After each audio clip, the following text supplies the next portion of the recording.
Everybody settle down. We've just had a beautiful mindfulness and kind of mindset shift presentation that was given by the beautiful Valentine. So I hope that those of you who are here are in a very nice Zen state, and those of you who were not here before will leave here in a very Zen state with a huge amount of reflection as well. Because probably some of the things that we're going to say today are not going to keep you in a Zen state, but let's hope that somehow we can ground ourselves as we deal with the reality check that's before us. You're now in the session, if you don't know where you are, that is being led by the Club of Rome.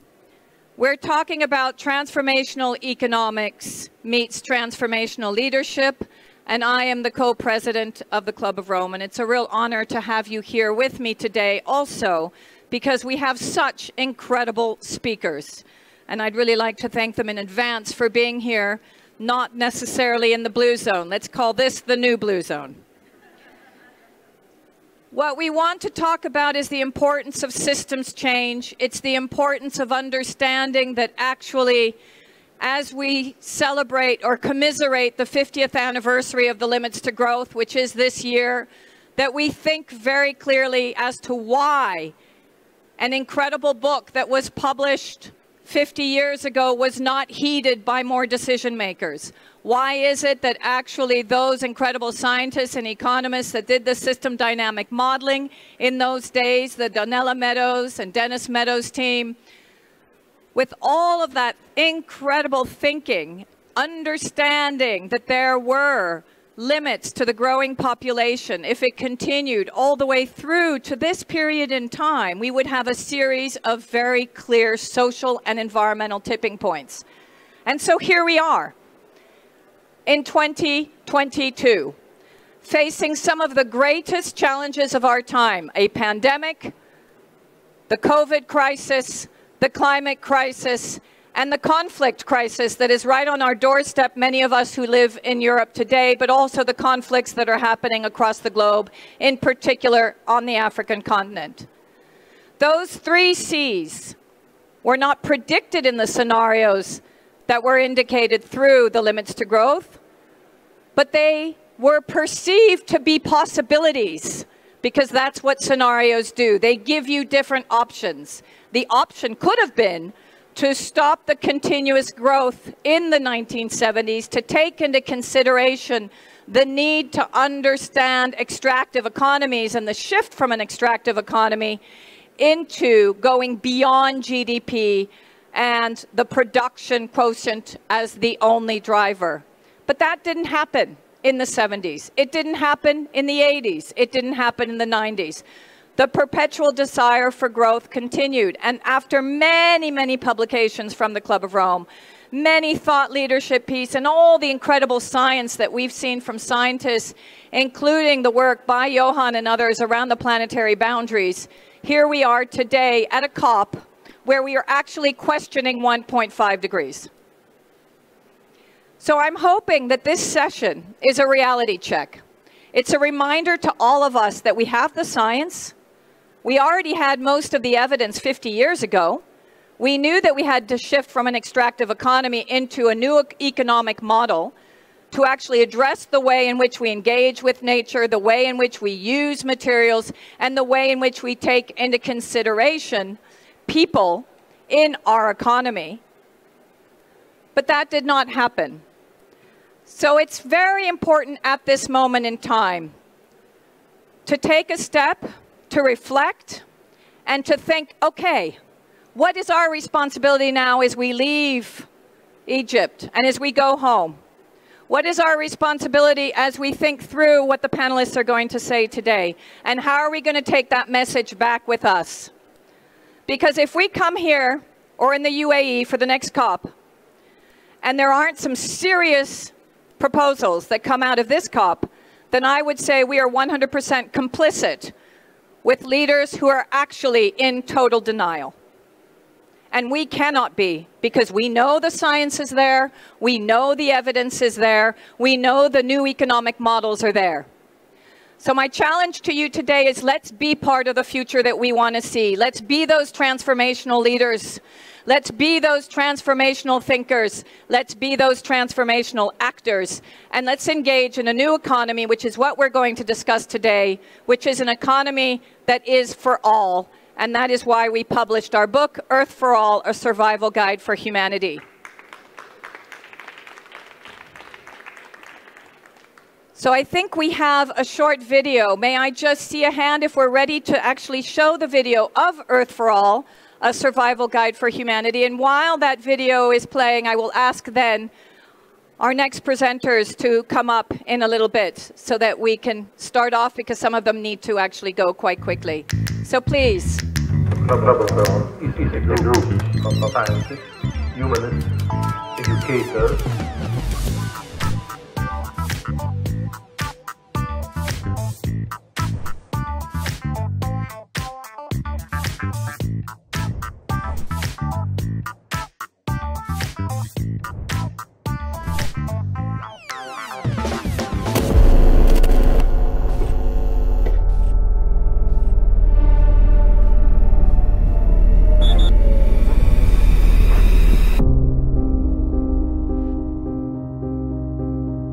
It's irritating that humanity has not listened to us, but they haven't. The warning bells were there already 50 years ago. The big difference is that now we truly are in the midst of the crises. We are much, much closer to potentially catastrophic outcomes. Now we have a short opportunity where everything is up in the air. We thought it was the time to now reassess to see what does science tell us today and how does the future look like the next 50 years. We have to change the story. We have to provide a plausible, coherent, consistent, and also science-based and numbers-backed story that people find more attractive than business as usual. We have one scenario called too little, too late. And then the other one is where we succeed in putting all those possibilities together. We are proposing 5 turnarounds paid for by the 10% richest people in the world. If we put in place the 5 turnarounds that we talk about, the focusing on inequality, the focus on poverty, the focus on empowerment, and then food and energy as the 2 key resources that will keep us alive as we're faced with some of these ongoing crises, then we actually could get ourselves out of this mess. And the interesting thing with these 5 turnarounds is that they can be scaled from communities to cities to sectors, nations, regions, and then globally. So that's what we were looking for, like a fractal set of fractals that escalate or percolate down from the global economic system all the way down to specific communities. We need to start with redressing, making sure that the solution is fair, is perceived as fair by a democratic majority. Unless we do so, we won't get a solution. It's critical we talk about poverty because the poorest in societies are the most vulnerable and face the biggest risks, as we can see with the flooding in Pakistan, and we can see with the food crisis in sub-Saharan Africa. It's absolutely critical that we use this as an opportunity to spur sustainable economic development. Currently, a large part of the world is materially, financially, economically insecure. And it is true when they're working, whether they're paid or unpaid, and it is true when they are not working. So a universal pension that guarantees affordable life is an essential part of this. So many women across the world, their lives are dominated by the unpaid work they do. If you want healthy, sustainable, viable societies, the importance of recognizing the contribution of women and the rights of women is absolutely essential. It is really about ensuring that societies are sustainable, that social reproduction occurs, and it's about ensuring that the rights of half the world's population are met adequately. Women must be given the freedom to make their own life choices. In the food system, we would see a rapid change towards more logistics that reduce the unnecessary food waste and food loss so that we have food security. I'm absolutely convinced that the Ukraine war will help us to accelerate the transition away from oil, coal, and natural gas. So we could see an energy democracy where local sources, microgrids, local areas don't have to rely so much on the global fossil energy system. What we're facing is not an environmental crisis. It's a crisis of security, of stability, of prosperity and equity. And that's what Earth for All really brings forward. So the overall object of the latest report is basically to continue the fight. If sufficient mobilization occurs, and if the demand for major changes in economic strategy gets loud enough, then we can actually achieve a major turnaround. I'm very optimistic that we are going to see a very, very rapid transformation. But the question is, will it be fast enough? Now we need to come together and we need to share this image that a giant leap is truly possible. That comes back to a series of different structural shifts that we will have to make across the globe in order to ensure that we have truly an Earth for all.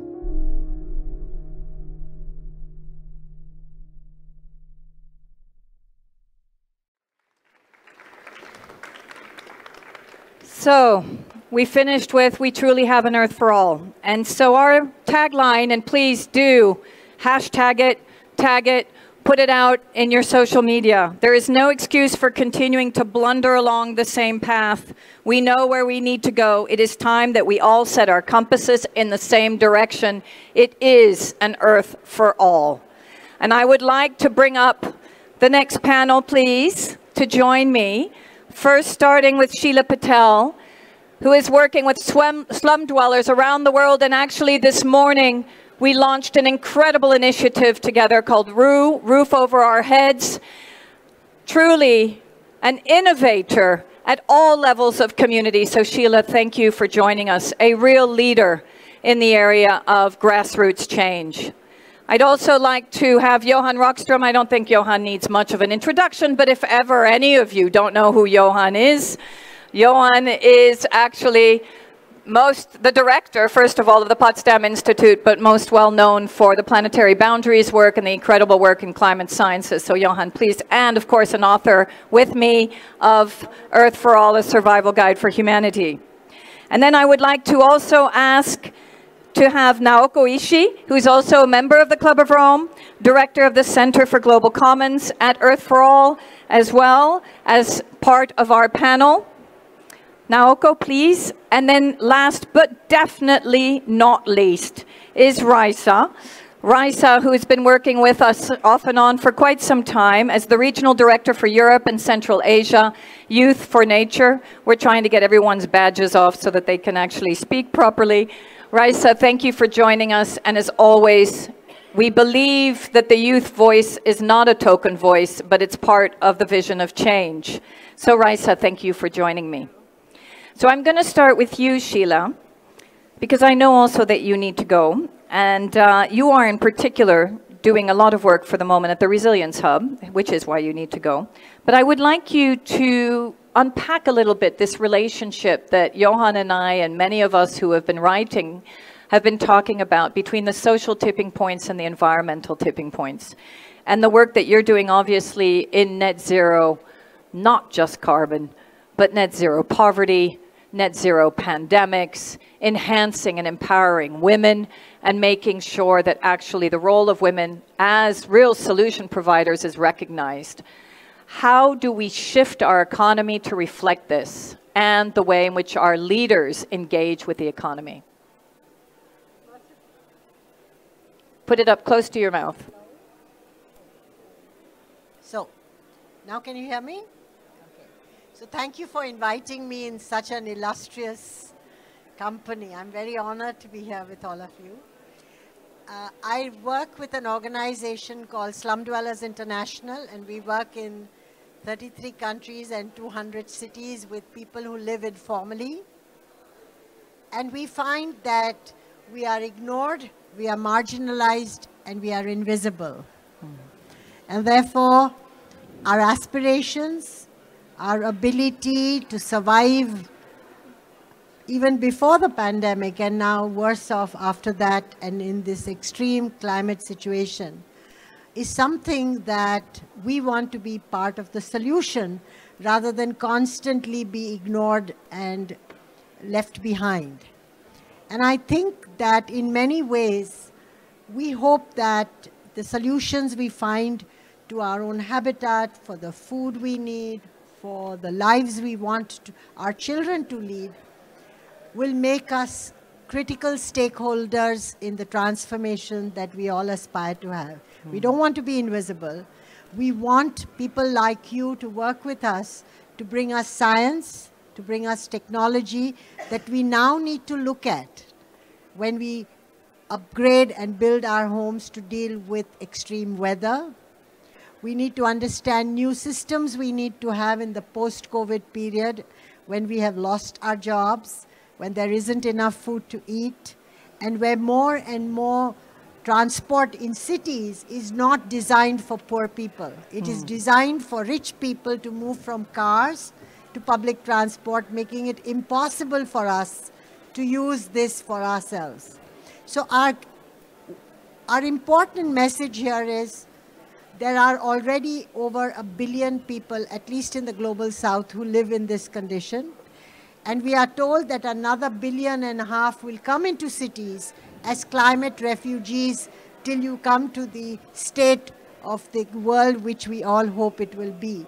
But before that, there will be climate refugees which will triple the number of people who live in informal settlements, because we know that poor people cannot go anywhere else but in the informal world. And so what we find is already poor people face evictions because the places where they stay are not acceptable to the city, because the city isn't planned to include them. We're talking about building material that is never available in the format and at the cost that we want. We have no access to amenities and services that all of us sitting here take for granted. No electricity, no water supply, no sewer systems, no place to defecate with dignity. These are all things that human beings need, that we take for granted, that this 1 billion plus people don't have. So we want to do all that within the new constraints that we all want to impose on ourselves. We don't want to say that because we don't have a footprint, we can do whatever we want. We want to be responsible. So we look out for all of you who have these innovations, who have resources, who have ideas, who have technology, who are in government, to work with us, not for us or about us. Thank you. Bravo. Thank you, Sheila. I'm just going to ask you a quick closing question before you need to go. So what I'm hearing from you is that the economy of the future, to be truly transformative, first of all, has to be properly planned for the people.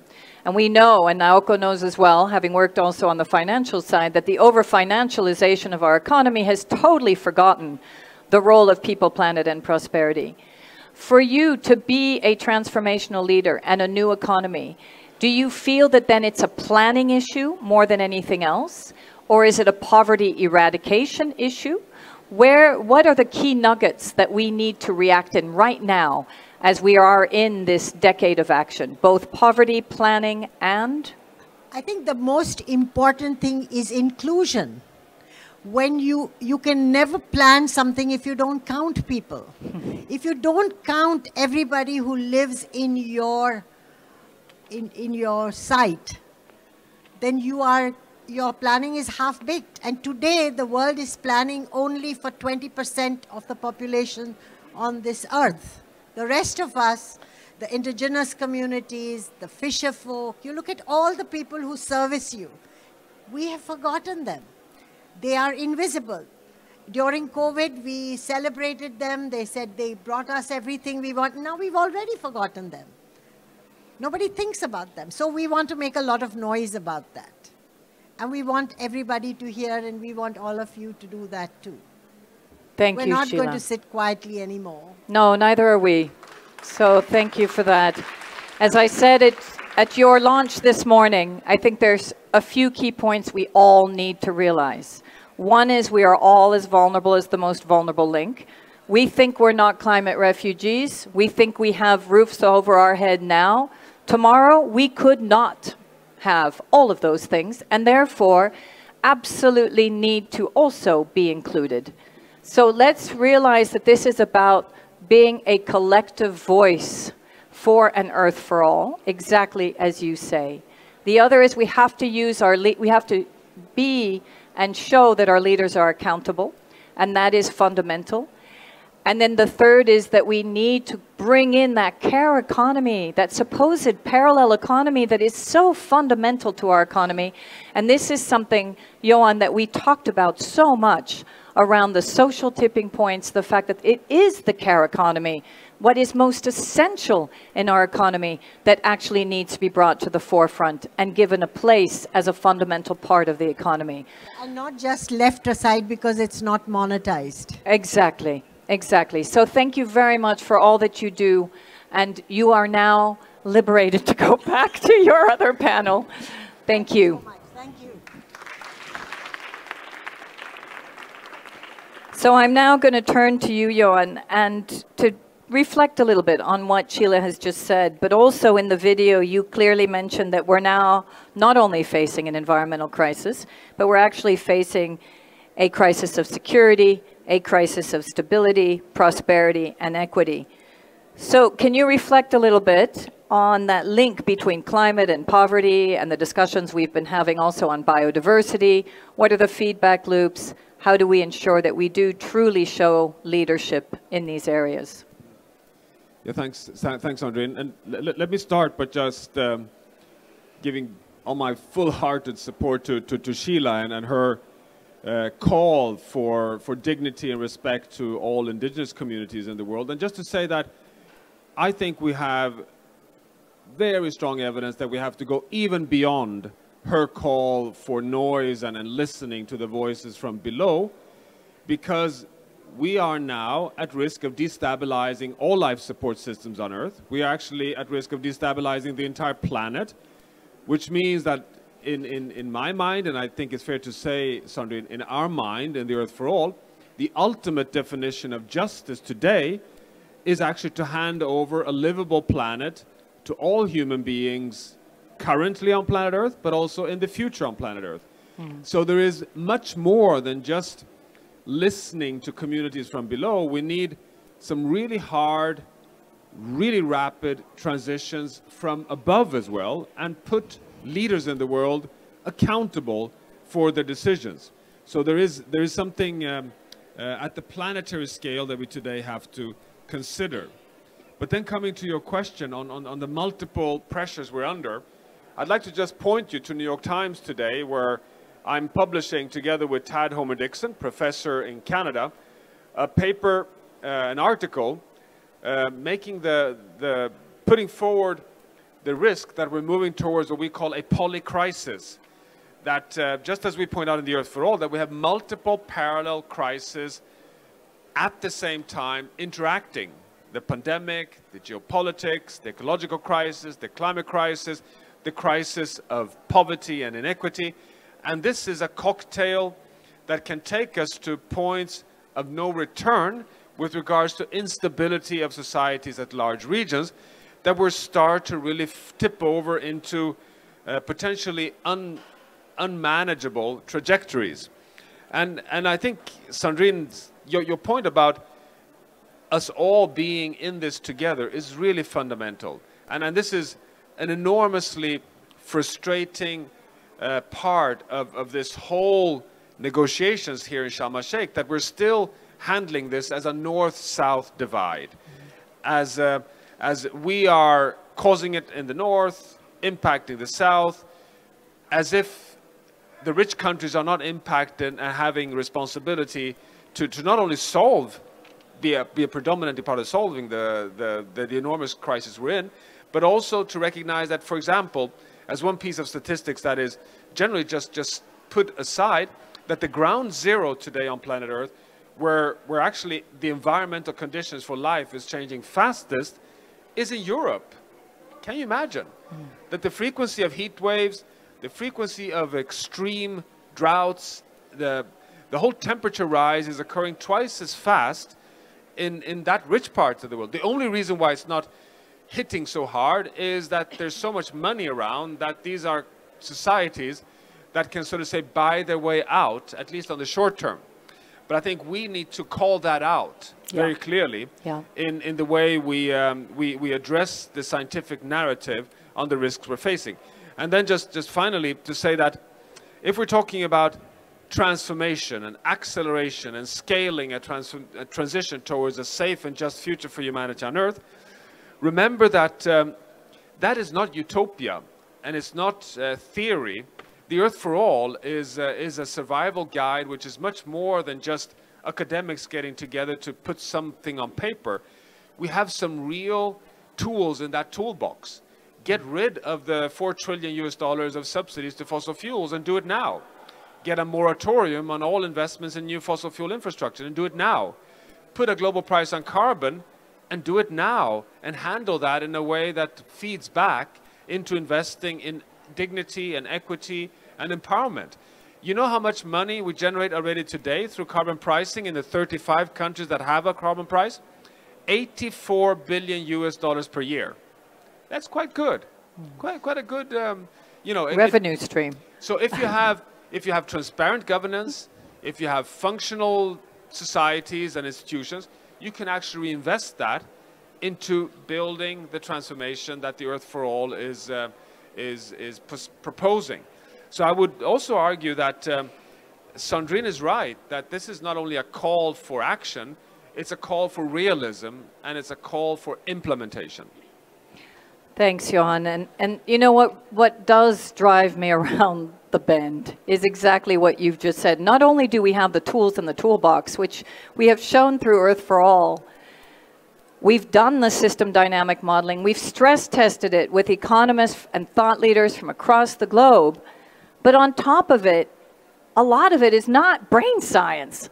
I mean, the fact of the matter is we've got the evidence, we've got the science, we've got the tools, we know what we need to do, even just within our own research centers and the way in which the different institutes have worked together. We've talked about debt cancellation. In fact, we now see that the IMF is doing the same. We've put all of the special drawing rights also on the table. There are some countries that have already implemented well-being economics, most of them led by women, by the way, but they are being implemented and they're moving forward. So a lot of this is already being done.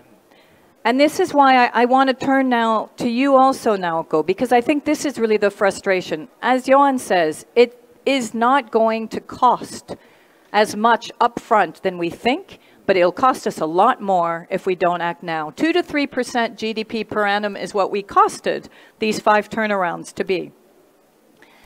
So if we look at the fact that we have most of the evidence and we have most of the solutions, you actually, in our last net zero dialogue and race to zero dialogue with Tim Jackson, there was an interaction around what kind of transformation would you see as essential for the economy. And you spoke about breaking through that dichotomy between human and nature. And Mampela Ramphele, my co-president, would call that embracing Ubuntu, because Ubuntu means you are nature and nature is you. We are not separate from nature.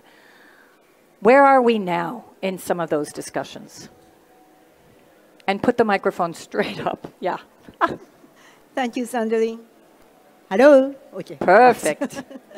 Yeah, that dialogue was already 2 years ago, 2-3 years ago, and I still do remember this dichotomy between nature and human economics.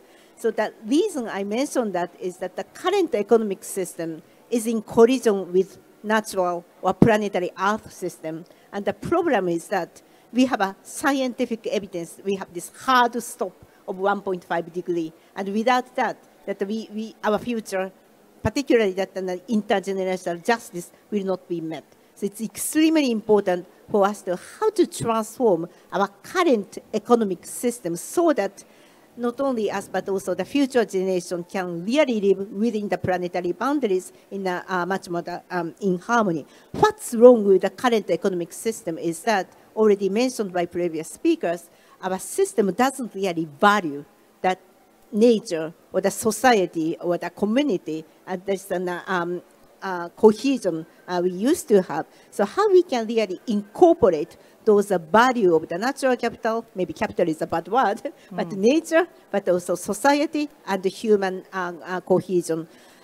One thing which I have been a little bit happy for this week is that despite of those difficult conversations of the 1.5 still alive or not, there are a lot of recognition, widely shared recognition that the current economic system is not working. It needs to be reformed. It needs to be, it is breaking down. So that wide recognition, we can actually start working on that, building the building blocks to really reform the current economic system. That made me a little bit more optimistic out of this COP that quite a number of willing partners are talking about how to value the nature, that how to synthesize those efforts, how to do more like a standardization, how to create the international norms to move forward. So it's a good thing to see. The challenge is that all those great initiative ideas yet to adapt to the shift the market and shift the system. And we really need to go much faster and much deeper to shift the economic system so that we can reward those guardians on the ground. It's mostly smallholder farmers and indigenous people and the community people who are actually doing a lot about the safeguarding global commons, but also penalize the institutions who are harming those capitals, nature and then the society. So a lot of work needs to be done going forward to how to shift this incentive and disincentive so that, you know, at some point those efforts do really add up to transform the current economic system. Thank you so much, Naoko. And you know, you've been such a big part of the institutional frameworks as well. I mean, both also working in the Ministry of Finance and being so important in Japan, but also through the GEF and the way in which you're looking at funding. So it's so important to have you on board, someone who really understands that actually we need to embed nature in our economies and in financial structures. And coming back to both what you and Johan have said, and coming now to you, Raisa, 3 years ago, Johan and myself and others published the Planetary Emergency Plan, as you well know.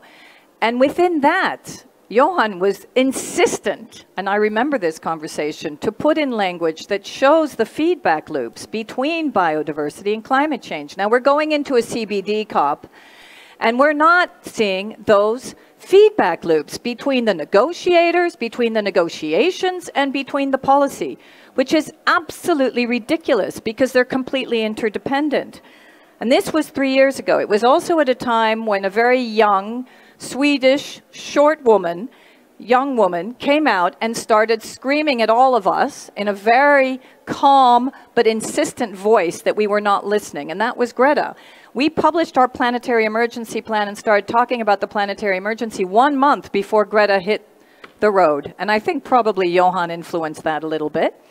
But in any case, what is important is that since then, we have seen incessant, unbelievable young women come to the forefront, like yourself and others who have been leading in the streets incredible movements.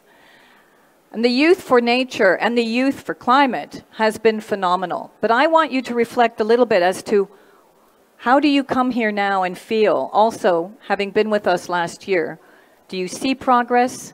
Do you see us going backwards? What is your call to all of us, not only in terms of the role of nature, but also as a youth representative? I'm going to stand up if it's okay. Please. I feel like that the body and the blood flows better when we are standing. By the way, hi everyone. It's so nice seeing you here today. Your nice faces, your eyes open. This is super great. We are here, we are alive. This is amazing. So I would like to start today with a little story. So I spent the last 2 months in Brazil, which was very stressful because we were having elections.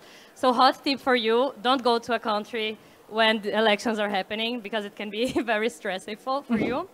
But the point being that I decided to buy a suitcase for my parents, because they are going to go on a very nice trip, and I wanted to give them this gift. And it was a very nice milestone for me, because I bought this and I didn't need to worry so much about my financial situation. And I was so happy that I could give this gift to my parents. And this brought me so much joy. This brought me so much happiness. And I even slept better that day, because I was so happy that I could give this gift. And I tell you this story to show, and because we are making so many calls today with my fellow guests in this panel and Sandrine, I want to call you to also realize and understand the role of our bodies in the economy.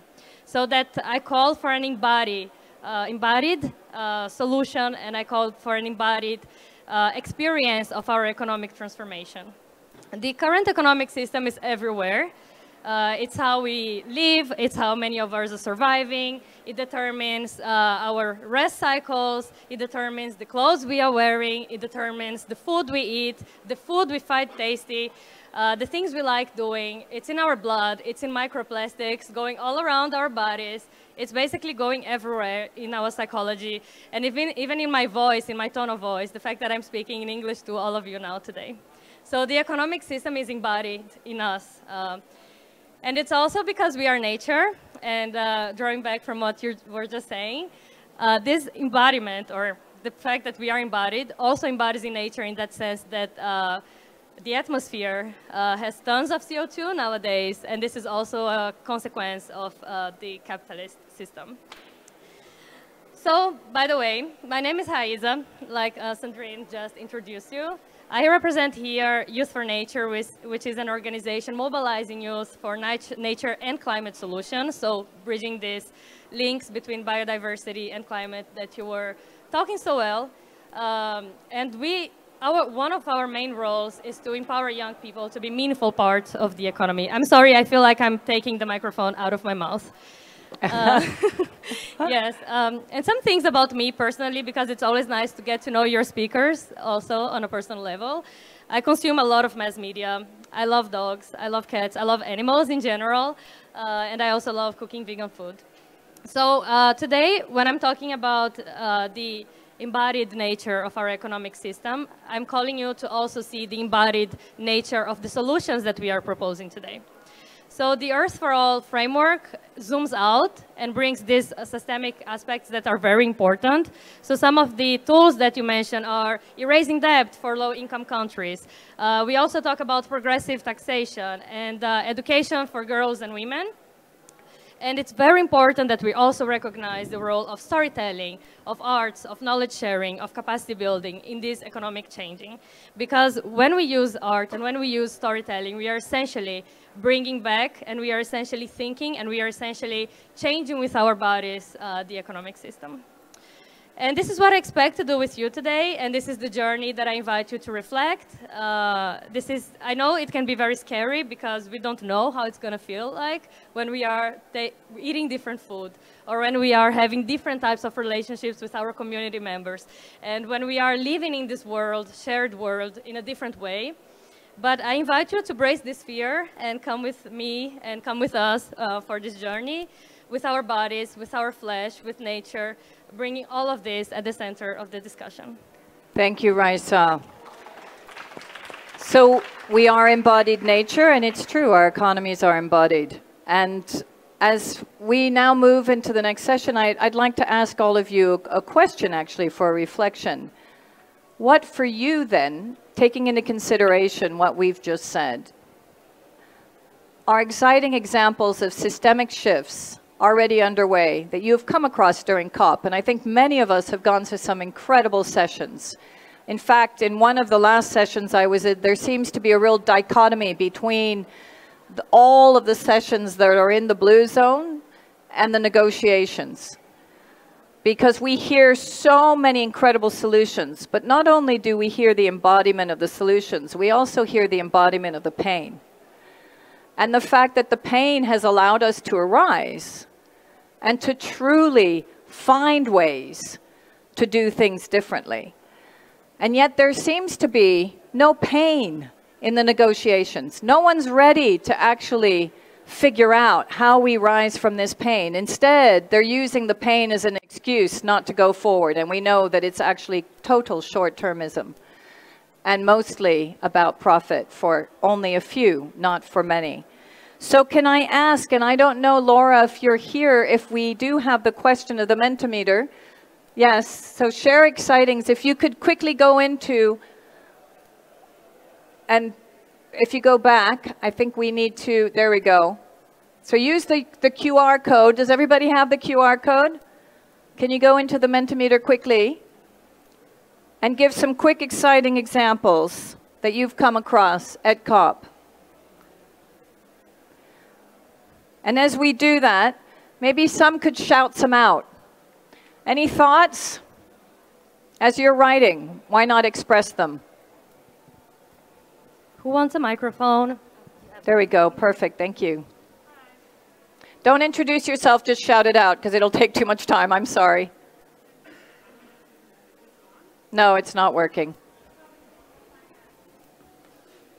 Sorry? The promising role of finance. I think unpacking hierarchical structures and looking at horizontal structures is an alternative. Yep. Thank you. Circularity.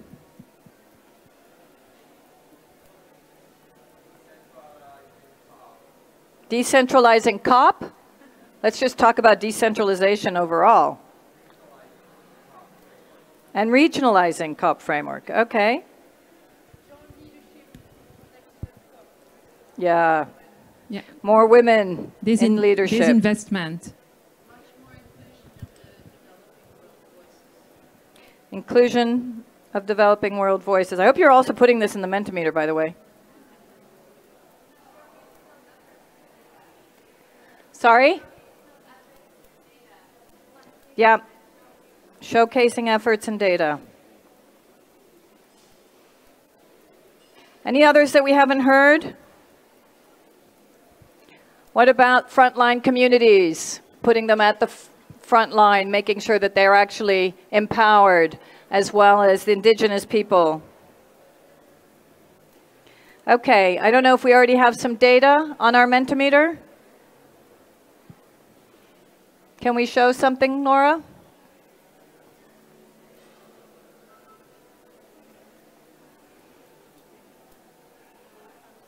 It's not on there. Or at least I can't see it.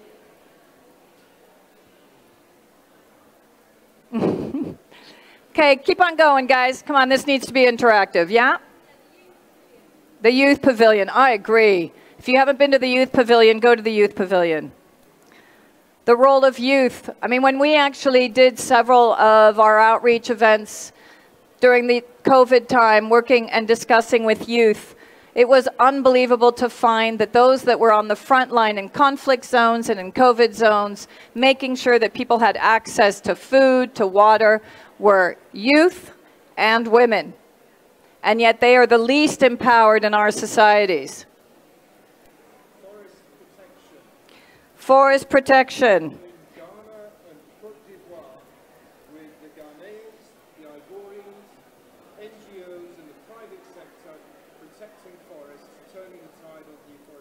Good. Well, actually, we just launched on Monday and Tuesday. I was lucky enough to facilitate the Leaders Pledge on forestry.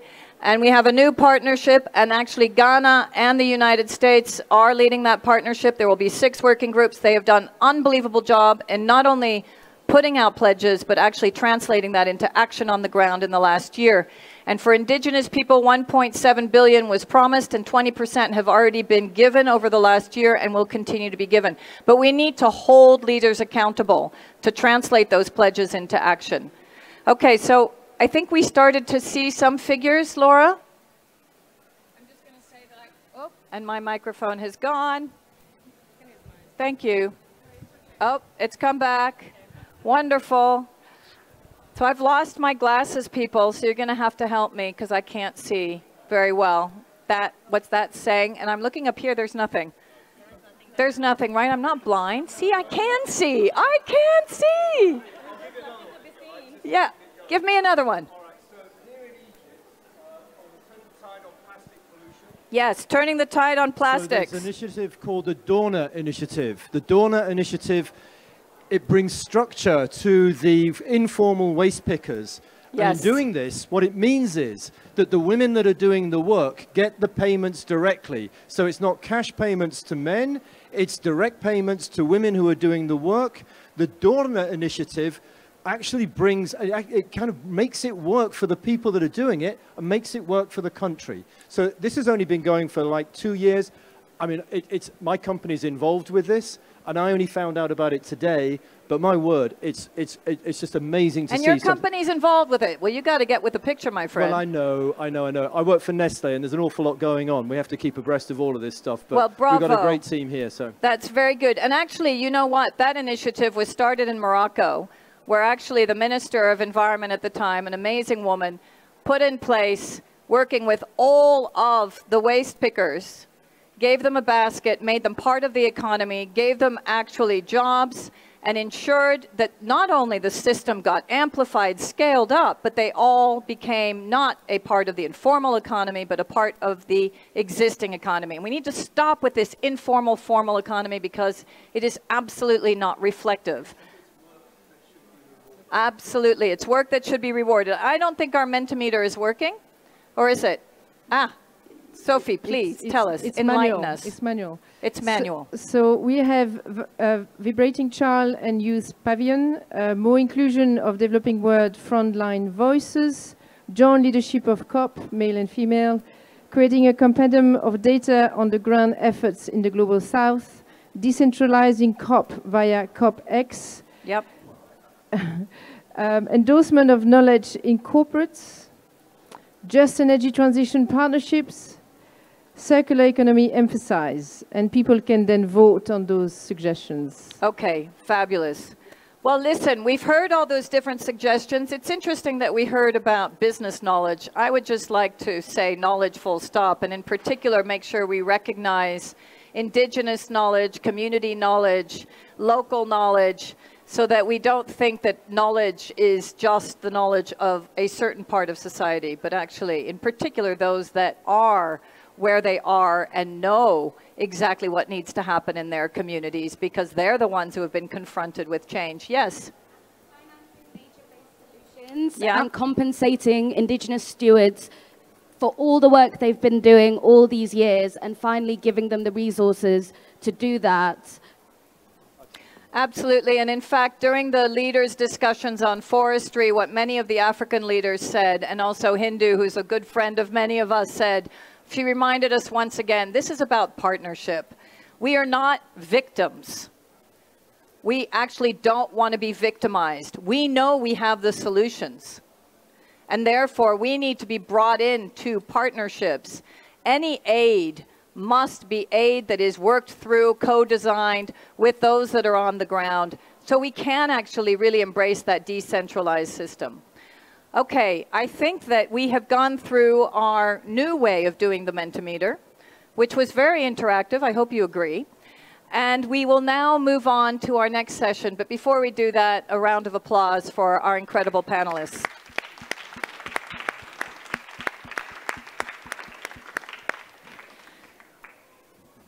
Thank you so much.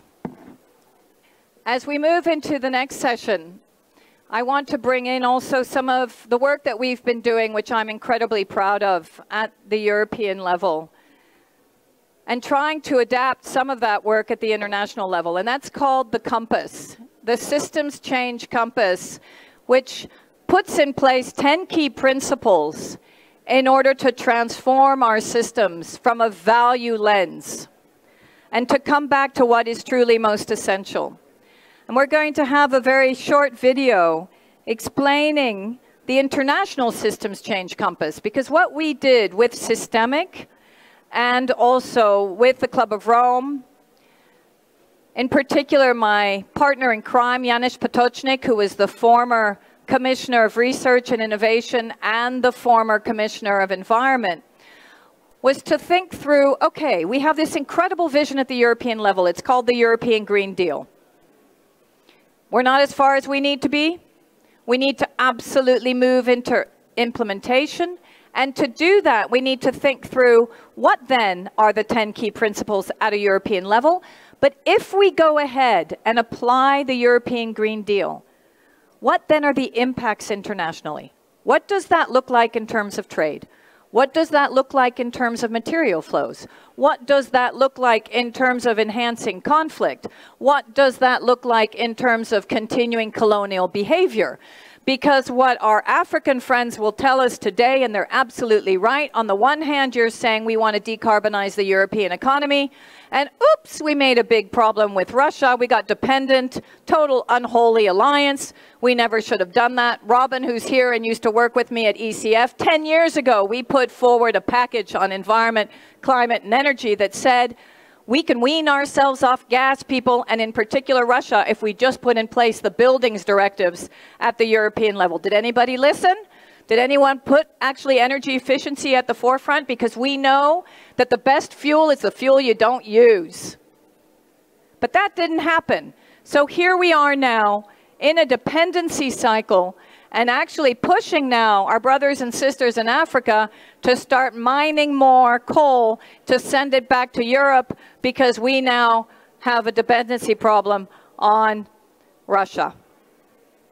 And that is just not on. So that's what this International Systems Change Compass did, is start to unpack where are some of those tensions, where are dependencies in terms of value chains, and where can we actually shift those dependencies and think through the way in which we can be good citizens, good countries, as we work with the rest of the world.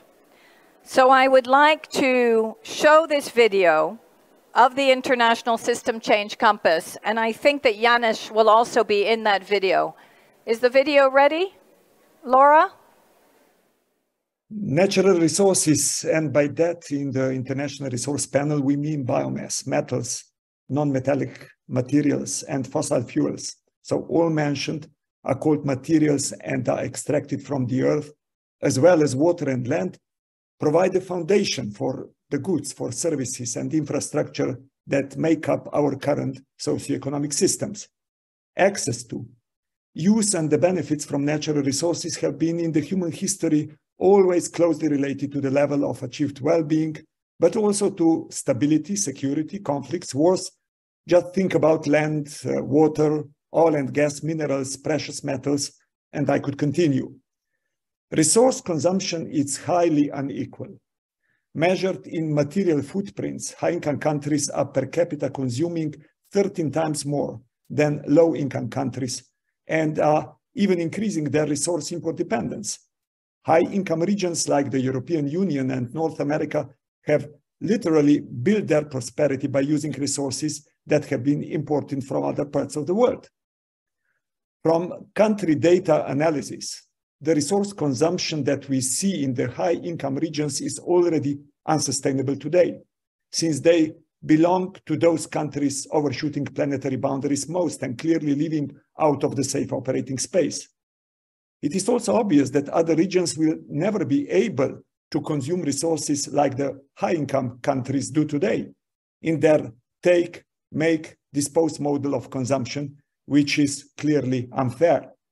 Moreover, we know from IRP data that only extraction and processing of materials, so everything extracted from Earth, is responsible for 50% of global climate change, with the downstream economy responsible for the rest, and for over 90% of global land-related biodiversity loss and water stress. It is also behind 1/3 of the global air pollution, as well as water and land pollution. Unfortunately, we also know that the trends are alarming. Material use has tripled since 1970. So in the lifespan of many of us here today, and without transformative change, it will double again by 2060. What we need, it's a fundamentally new way to steward the resources available on the planet Earth, and to introduce new forms of international governance to protect and use resources in an efficient and socially just way.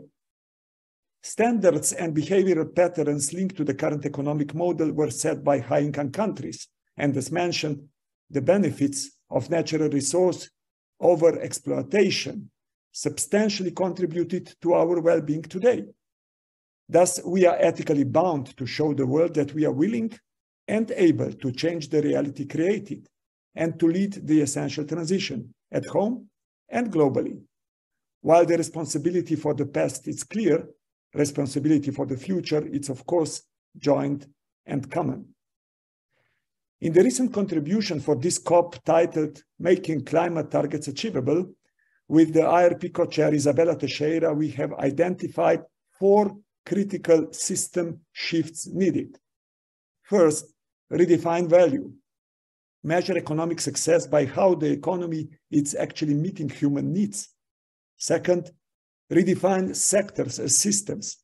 Instead of optimizing just for economic output, focus on systems that provide a societal function and therefore allow cross-sector innovation and shifts to more future-fit business models. Third, set clear guardrails. Translate climate and biodiversity strategies into clear pathways for reduced resource use. And finally, embrace new global collaboration. Transforming systems to use fewer materials is by definition a cross-border process. Increasing resilience does not mean less border exchange, but rather coming together in a strategic international value chain innovation programs. And what could European Union do? Internationally, high-income regions, European Union, of course, included, must face the trade dependencies they have helped create and work with exporting countries towards more diverse and locally beneficial economies. They can only maintain a productive and competitive industry at home if their consumption enables a fair and just transition also globally. European Union could lead by reinforcing efforts at home to reduce resource consumption through circular economy approaches and producer ownership models, for example. It could also introduce a fuller perspective of their consumption, for example, through material and consumer footprints per capita, and by complementing resource efficiency with sufficiency policies to stimulate reductions in consumption and demand. European Union could also initiate a conversation with global partners, of course, on the creation of a more formal international forum helping to steward global resource use. These are just some ideas which were more detailed in a joint report by Club of Rome, Systemic and Open Sciences Foundations, titled the International System Change Compass, that provide the tools today for new and transformational leadership at this critical point in time, to which I'm sure Yamide can and will add. So, Sandrine, in short, the way to resource equity and sustainability leads through holding up a mirror to ourselves in the first place. We must stop ignoring the inherent wastefulness of our production and consumption and make also some difficult but essential changes linked to the necessary deep system transformation.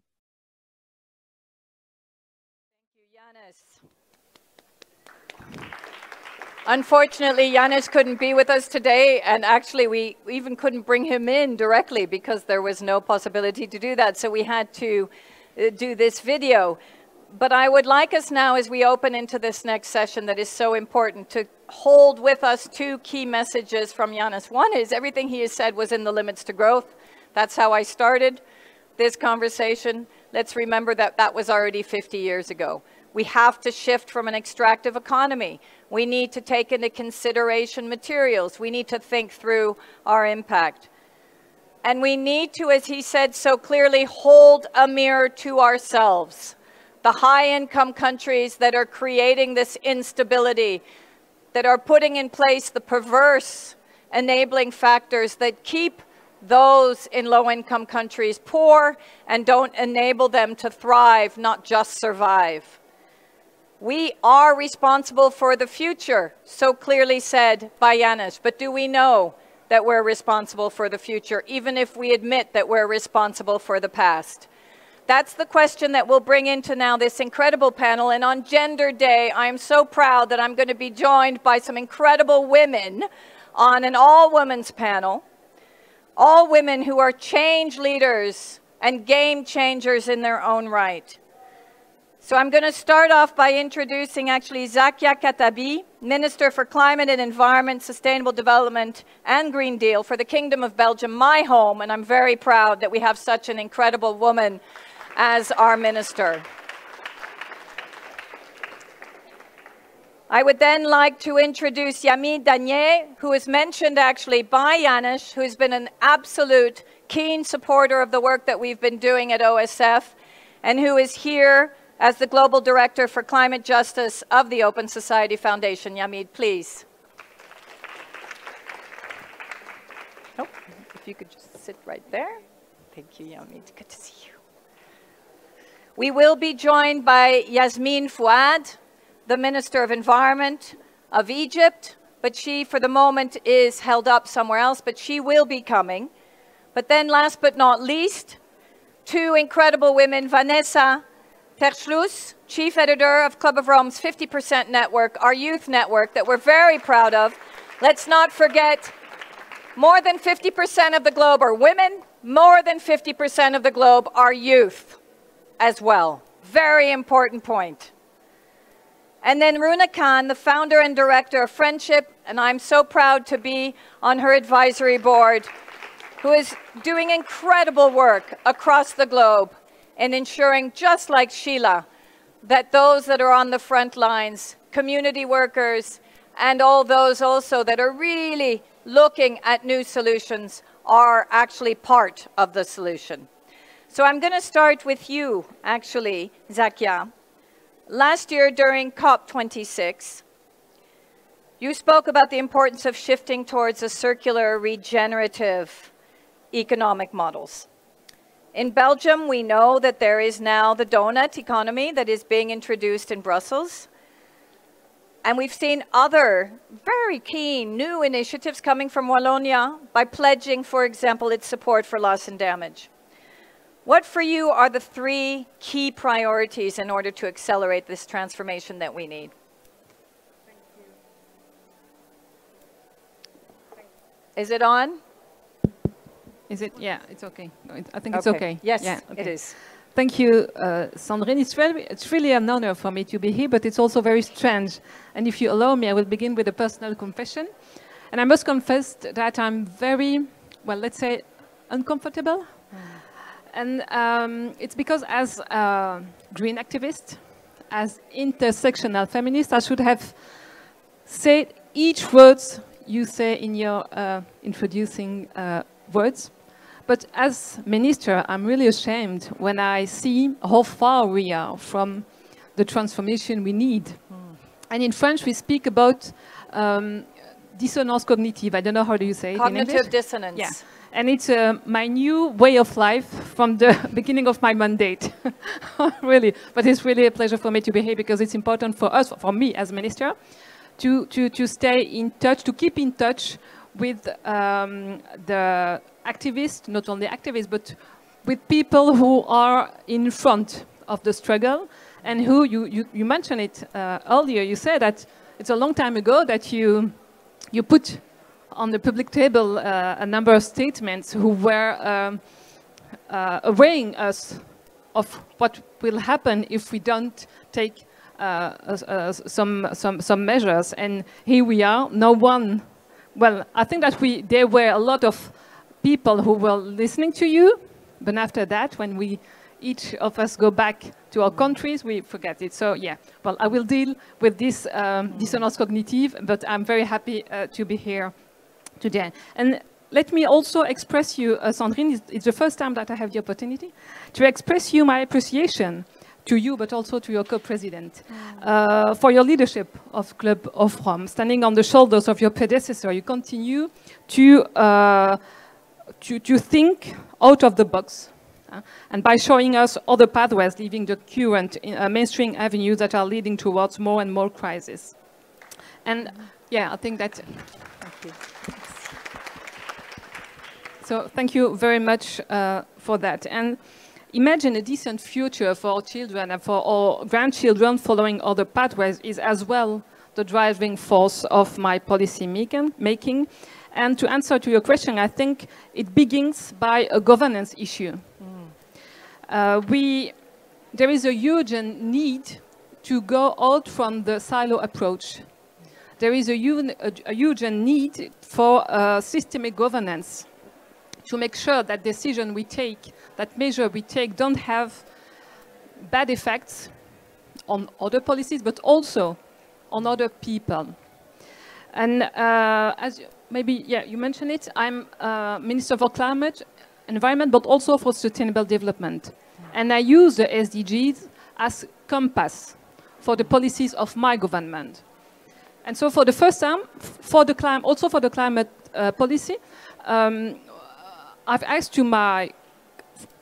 asked to each of my colleagues to align their policies to our climate objective.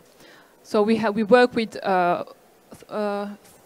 39 roadmaps, I think. I have to, yeah, with goals on mid and long term. And we also ask them to align their measures on the SDG to show how they help to achieve a SDG, but also how a measure seems to have a bad effect on one or another one SDG. And I think it's maybe the first fundamental step to build a structural answer to the climate crisis without creating the next crisis, which I think will be a crisis around the critical raw materials. And so we have to pay attention that I speak as a European country, that our energy transition, but also transition in general, is not built in the backs of others. You know, we invest a lot on electrification, but without asking from where come the materials that we need, yes, in which condition, and who are the countries who help us for our transition without dealing with theirs. And so I think that for me, the first step is really a governance issue.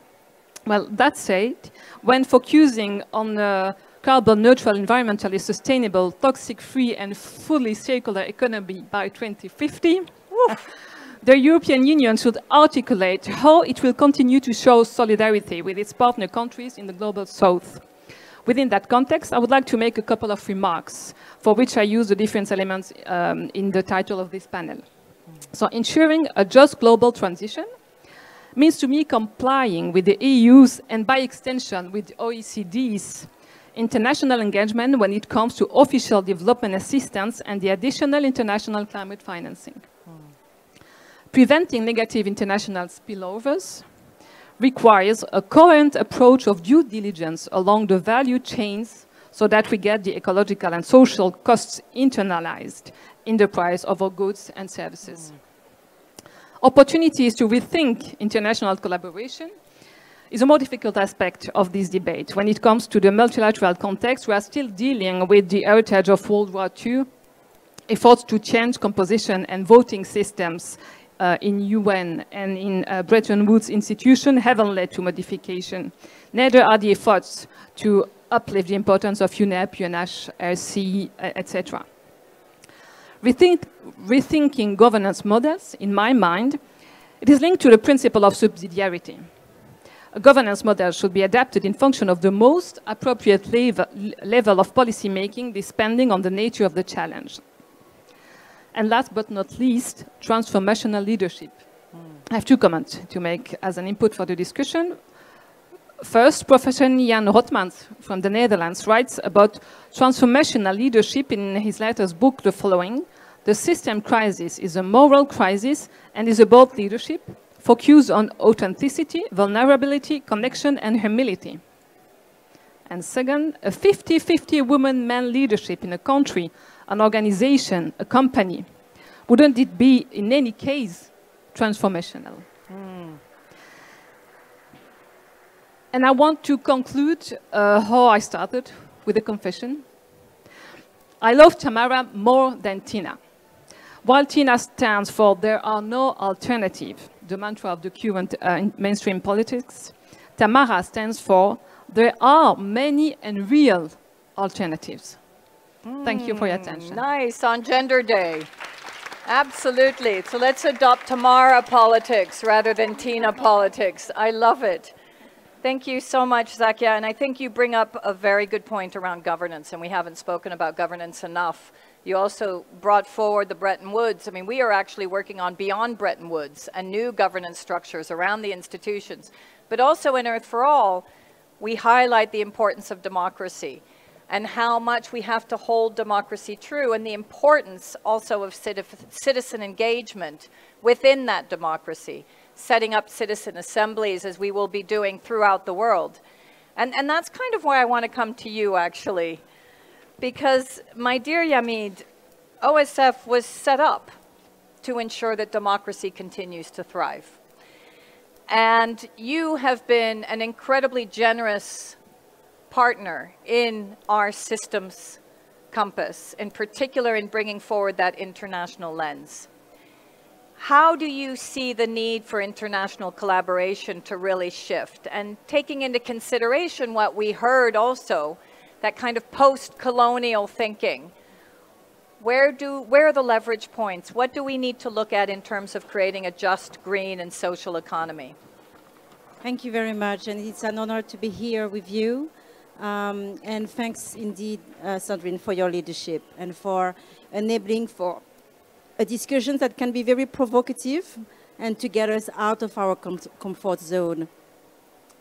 It's time, I think, you know, when it comes to collaboration and governance, I think we at OSF, we look into who is going to be in the room, whose verse we're going to hear, who is going to make the decision or influence the decision. So we are thinking also boldly, you know, who needs to be in the next 2 days at the G20. Should it be just the G20 countries, the usual suspect? Should we have the African Union that actually represent maybe the 8th economy of the world? Should we bring actually also on the table the least developed countries, vulnerable nations, where most of our resources, critical minerals, are coming from? So I think it's really how we see and address that power imbalance. And, you know, in addition, I think, you know, what we have heard in this COP, I have attended 14 COPs in my career. And it's, you know, since Glasgow, it was the first time I saw the word debt included into a COP decision.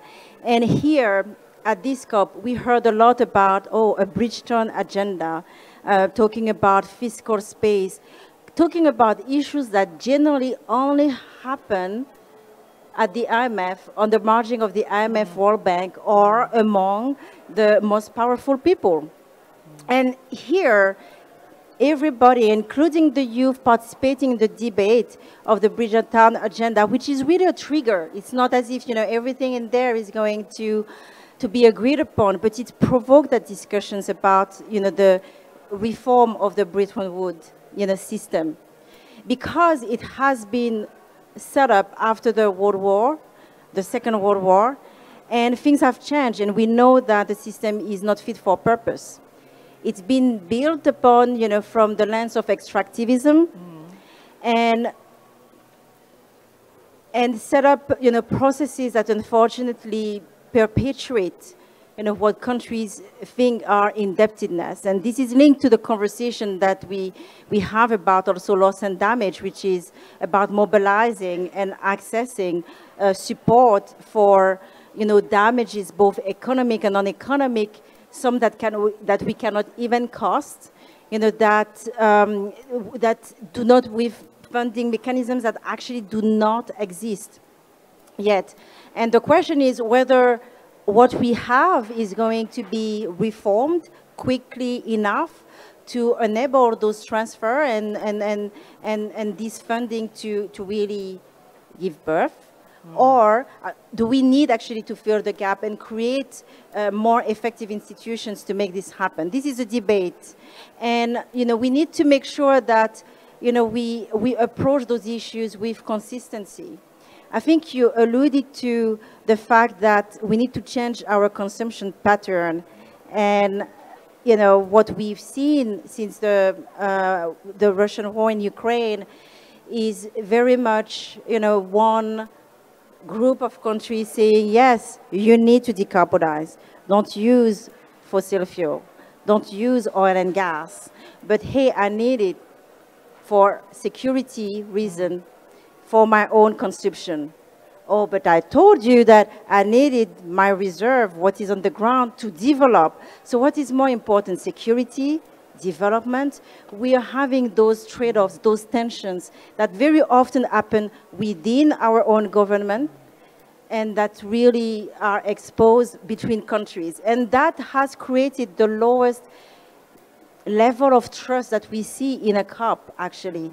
And I hope that we will be able to really overcome this, because we need also to look at this issue of consumption and extractivism when we will look into the dash to renewables, and to make sure that when that requires 6 times more critical minerals, that we will not repeat either the same mistakes as for the oil and gas, and that those communities on the front line do not see their land grabbed. And on this issue, the women, those who are very much relying on agriculture and do the job, do not have the legal power and the ownership of the land, and find themselves in a very vulnerable situation, very often threatened. We do have more protectors, land defenders, environmental defenders being killed.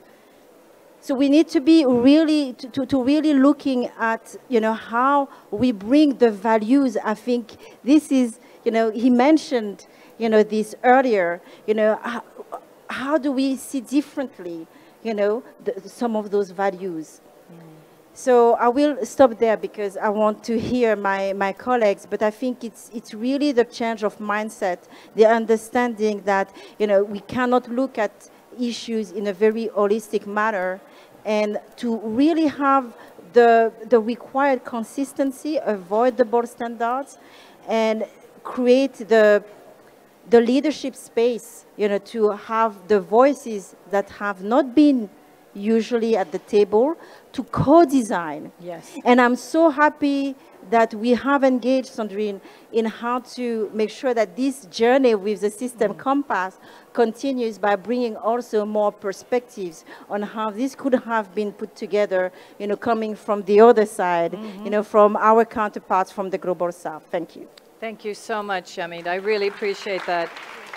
And for all of you who have not gone on the Club of Rome website, please do, not just to find out who we are, by the way, but because I'm so proud of this systems compass in the same way that I'm so proud of all the publications. But I do believe that this systems compass does give us a compass based on value principles. And looking at leadership, looking at our economies, looking at our financial structures, what types of principles that we need to start to have real value-based decision-making. Which brings in, as Janusz called us, that humility and that humanity comes back in really as the central piece for how we can continue to move forward. I want to bring you in now, Vanessa, because you've heard from me as the older generation that 50 years ago we published The Limits to Growth. You're now hearing about all these different publications. You've heard about what Yamid is saying, which is very right. I mean, there is a problem here at this COP. Many of us have noticed it. The discussions that we're having here are not being reflected. We're stuck on damage and loss. We're stuck on the 100 billion. The debt conversation is not yet a reality, even though it's on the table, which is good. How does that make you feel as a young person? I mean, I can tell you how it makes me feel. Sometimes I want to cry, because I was like you, young activist, environmentalist, the same with many of us. How does it make you feel? I think there's no other way to say it other than really, really frustrated. Put the microphone a bit closer. Yes. Yeah. I think, yeah, whenever I think about youth activism, and I think it's a question that I get asked a lot, how can we support you? And I think there's a lot of conversations that need to be had around funding and around representation, but I always think what we need the most is climate action. What we need the most is for you to push to protect nature. I mean, you mentioned it before, we're now at a COP where we're discussing whether we should be taking 1.5 off the table. We're still seeing very low ambition around CBD COP15. We're still, in a lot of countries, not even seeing our rights to protest and have a voice heard really meaningfully safeguarded. So yeah, it's just really, really, really frustrating. And I mean, I think I would also say, in a way, and me and Haiza were speaking about this before, I would say particularly being a young person from Brazil at this COP feels different, because in a way, for us personally, there is a little bit of hope, because we are finally seeing political leadership that actually does seem to be taking us seriously. So let's clap that, because that is good news. We now have a Brazilian leader that actually knows the importance of a tree and an indigenous person. True, exactly. So I think we were even joking. We're like, we feel like as a young Brazilian person, we might be the only group that's a bit delusional walking around COP and being like, we're actually in a good mood. So it does feel good. But I would say, and I would urge, let's get all the countries there. Let's make sure that youth everywhere feels like they can look up to leaders that actually take their futures seriously and that actually bring them hope. Thank you so much, Vanessa. And I'm always struck by the incredible wisdom of young women who are fighting the good fight across the globe. Having written a book, as you know, with two other climate activists in Belgium who really went out on a limb with Greta, with Louisa, but also, so this is Anuna and Adelaide, who also very clearly went out on a limb and said, we might be able to stand up for our rights, but so many women across the globe cannot. They cannot miss school. I mean, let's not forget that young people need to have access to knowledge and access to education. Not everybody can actually go out in the street. And in fact, our Russian compatriots, the last time I was on a Zoom call with a Russian activist, he had had to flee Russia because they were trying to capture him and put him in prison, and they stripped him of his nationality. Now, none of us know what it's like no longer to belong to a nation. You may be against what your government is doing, but if you don't have citizenship, you have nothing. Now, luckily, the German government has offered him citizenship. That comes back to the humanity and the humility that we need on this planet in so many ways. I bring that as an anecdote because I think that it turns us very much to a word that I love that's being used in the organization that Runa, you set up, and that is friendship. And friendship has to be the key word. It has to be the fact that we now consider all of us as friends. It goes back to the faith of so many. If we can start to consider that all of our neighbors are friends, no matter how far that neighborhood goes, then maybe we can start to do the right thing, right, Runa? Yes. The microphone will come, don't worry. It's coming? Yes. No. Okay, now I have it. There we go. Now we've got it. Absolutely. That's Zakia. friendship. So thank you very much. I'm really pleased to be here. I'm pleased to be here because I think the Club of Rome signifies something very special. It signifies a vision which is not ad hoc, but of the future. And I think this is something which organizations, human beings, the person themselves, even countries need to start looking into. They need to look at the fact with humility that it's not it's nothing is for today. They need to leave the world, a better world for the tomorrow, and it's all in a process. We are all part of a process. And we are not the end. We cannot be the end. Because if we are the end, it doesn't move. Then everything that you do, it comes back to yourself and how much you've got, how much you've gained, how much you have done. That is not how the world can work. So I started Friendship 20 years ago, and it was interesting because I was not from the sector of development at all. I had not even known about the word climate change. And it was totally, for me, all about human beings who were being left behind. And somehow I couldn't understand in a country of 20, 30, 40,000 NGOs, how it was that millions were not being addressed. They were not even written about. And this was, today I discovered, because they're all climate migrants. So actually, it's the empathy which started making me look towards home climate migrants. And trying to ensure that the first step in what a human needs is easing suffering. So everything goes out of the window when you're suffering. I needed to address that, because when you die, you become a statistic, then you fall into somebody's research book, and then you become fine. It goes ahead, not when you're suffering. So that is how I started the organization. And today we are reaching direct service access to about 7.5 million people annually.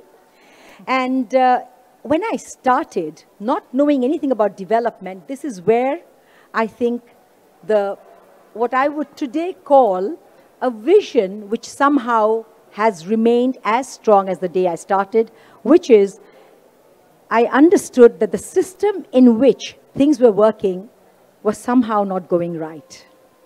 Because we needed to make a paradigm shift in the way development was working, in the way the government itself was addressing unaddressed needs. There was just so many things I felt was wrong.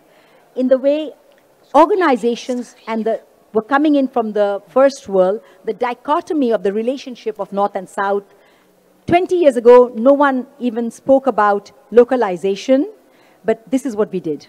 So trying to bring reality to the scene, I jumped over the dichotomy of the North and South and created my own organizations in the West simply because of friendship. I wanted real people to see real things happening on the ground, feel real connection so that there is sustainability. Now, there is also internalization of actions and sustainability. Because when you put the right things in the right time, in the right way, in the right amount, you don't need volumes of money. You don't need volumes of idea. It just needs a snap, and you have it right, people internalize, and sustainability happens. And this is what I've seen over the last 20 years. You know, the world has changed. The world of us knowing, you learning, has gone. That's so colonization, kind of istic view. And it happens in many ways. All of us in this room, we all dislike colonization. We all feel the same towards colonization and what it has left behind. However, it's still going on in a very, very strong way. Going on through the way that development agencies are working, going on in the way that implementation is going on in the way that local communities must become the real front liners of this COP and not kept as a showcase. We are still keeping the frontliners as showcase in the COP.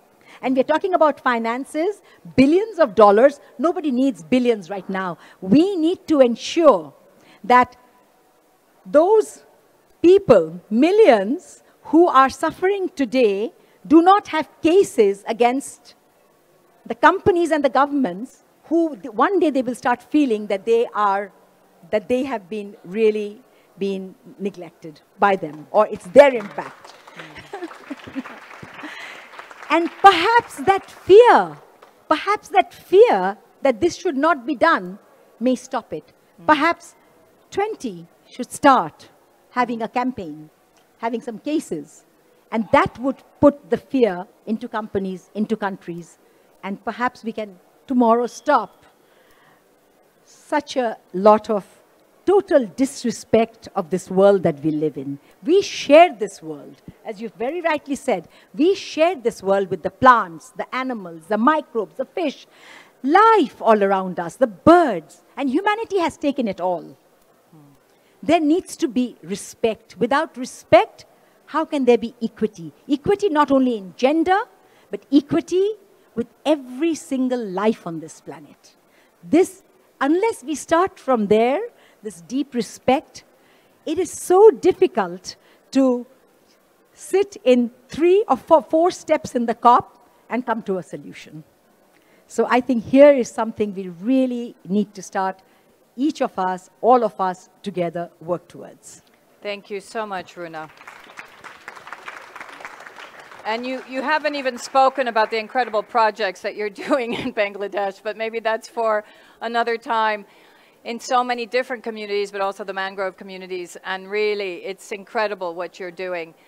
I love the way in which you brought in equity through respect. And I think it's incredibly important, again, to come back to some of the results that we saw through Earth for All and the system dynamic modeling. I mean, think about it. We took all of the key tensions in our economy and we looked at the planetary boundaries. And of course, if some of you have engaged with some system dynamic modeling, for example, the En-ROADS modeling says you can pull on certain levers. And in particular, for example, you can eliminate fossil fuels. And what will that lever do in terms of decarbonization? Or you can pull on the energy efficiency lever. Or you can address the consumption lever. What did our system dynamic modeling show? Not that you need to first focus on pulling on those levers. The biggest lever is ensuring that we stop poverty. The biggest lever is ensuring that we stop inequality. Why? Because then the pressure on the planetary boundaries totally shifts. And of course, the voice that you're saying, the calls for action, stop fossil fuel countries and companies moving forward in terms of the high greenhouse gas emissions coming from our extractive economies and the mining, because that is actually not being costed, properly costed in our economy, and instead is costing us the economy. That is the point. So how can we actually thrive rather than survive? How can we transform our economies so that they truly do take into consideration well-being economics? I hear you, and I was wondering if we have not to begin with redefine what are our well-being standards, what development means, because we know that the lack of trust, we are facing it on the COP and in other international meetings, is also because some countries who are part of the discussions have the legitimate asking for development. And so if we are not with them in the reflection to know how, in this century, we can develop a country, but not with the recipe of the center of the recipe. Yeah. So I think that there's something that we are not dealing with, but I think that we have to collectively redefine what it means to then in the second step maybe give the good solution. But I think that we have to redefine the terms of the debate. Completely agree, and I would say that actually through Earth for All, where we redefine is that we look at those economic models that do actually put an emphasis on well-being, regenerative, circular economic shifts. We have them. The donut economic model is being adopted across the globe in local communities. We know that the well-being economic model has actually been taken up by well-being governments of New Zealand, Scotland, Finland, Iceland, Wales, Costa Rica, and now Canada. Redefining an economy that goes away from just GDP growth into an equal discussion around economic, social, and environmental indicators. So we have the possibility. We heard from Jan that we have the tools and we have the evidence. What's holding us back, and this is where I think your call as well is so important, Vanessa, and I'd love to have a reflection from you, all three of you, is the fact that these COPs now are getting hijacked. They're hijacked again because to even think that we're questioning 1.5 is unbelievable. That actually this has become a circus for negotiators. That there are so many people out there that are saying enough is enough. We have had so many incredible conversations here at COP, and I love you all, but I'm not here to see you, I'm here to see action. And that is what's starting to piss me off.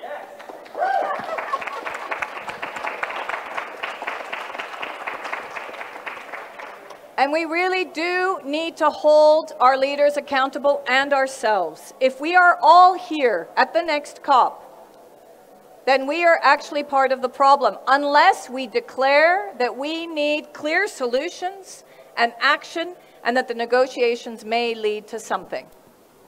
And that is incredibly important. So what is our clear call? If we were going to have each of you give one clear point that needs to be communicated right now in order for us to show up next year at the UAE, what do we need now from this COP? Yamid. Only one? Okay, you can give more. Thank you. Maybe this one will. Does it work? Yes. Thank you. I think there's a number of criteria for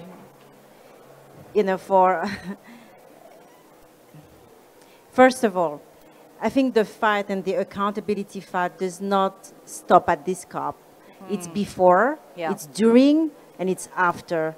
And I have to say, I don't think that the voices are loud enough to really, call for the outrage, regarding this backsliding. The only thing that has been consistent actually has been the backsliding since COP26. And I think that needs to be called out, loudly. And it's a shame that, we are indeed in a more restrictive space, to do that. But, we need to be creative and really hold, all, and not just governments, but the corporate sector, accountable for this too. But the second is, because of that backsliding, do we really want to, we're backsliding on 1.5, we're backsliding on some of our commitments on finance, we are backsliding, are we going to backslide on our planet Earth now and leave it in a lost and damaged state? I think this is also what is at stake. Are we going to backslide on protecting the most vulnerable communities? And I think, this is why vulnerable, I can tell you, having discussed with some vulnerable countries' representative, last night, they were really down. They were up for the fight until the last hour. But are they going to come home, having backsliding on 1.5 and then no means to really, survive and thrive? Their right not to just survive, but to thrive and bounce back out of, floods, out of, seeing their nations being completely underwater. Who is next after Pakistan? Are we just going to look and see? I think this is really all those questions, and we can't do otherwise. I like, as you, I like, where the friendship here? Where the friendship in this COP? Let's call it out. Thank you so much, Yamida. I really appreciate that. And I was with, thank you. I was with some beautiful indigenous women, and we were doing a prayer for the earth. And one of them said at the end of the prayer, as our earth keeps on warming, our hearts keep on getting colder. So friendship is the only way to make our hearts get warmer. And that is to realize that we are all absolutely dependent on each other. We are as vulnerable as the most vulnerable link, and we are the ones that can bring dignity back onto this planet. Vanessa. Thank you. I think my call to action, it goes in two layers. I think one is for us as civil society. I mean, working with youth, what I always see is, I mean, it makes sense, and we're seeing now at this COP why it makes sense.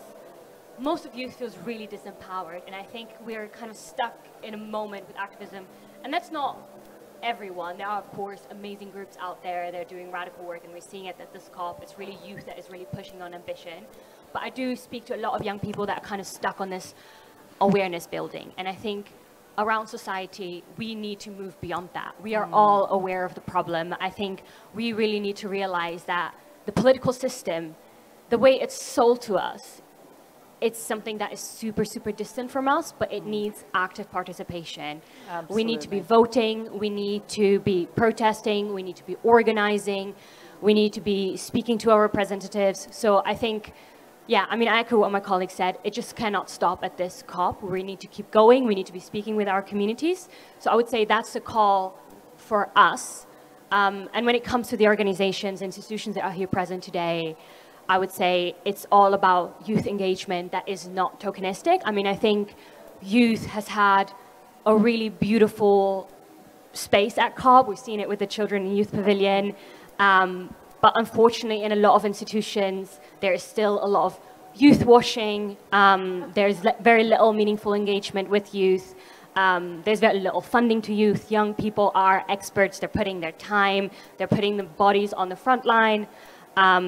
Protesting is not always a safe thing. It's tiring.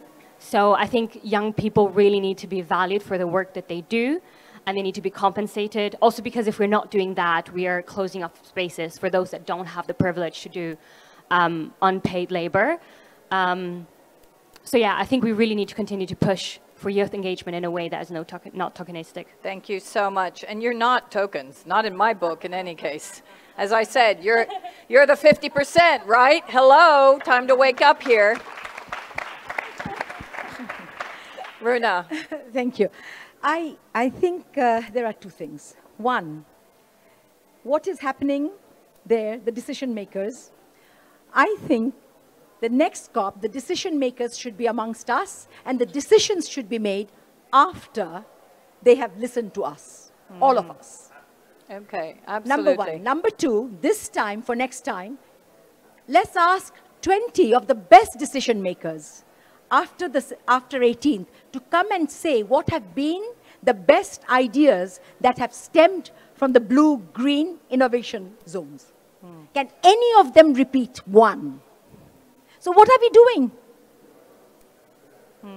What are we doing, you know? We're reinventing the world, Runa. We're going to do it for them because they clearly don't know what they're doing. So I think that unfortunately Minister Fuad has obviously been taken up. She should be here, clearly, but she hasn't been able to make it. I want to thank you again for your powerful, powerful messages, for speaking truth to power, all of you, including you, Minister, because you're the one who is in the most awkward position. And so your confession was perfect at the beginning. But I don't think you should need to continue to confess. So I'm hoping that you'll be able to bring your mind, your heart, and your soul together as you go into that room and you go into the EU consultation that you have to go and do right now, and bring a little bit of what we've just spoken about with you as you stare the eyes of the other negotiators. Thank you. Thank you very much. Thank you. Do not go. We're not finished yet. You can go. Yes, please. You guys can leave. Thank you very, very much.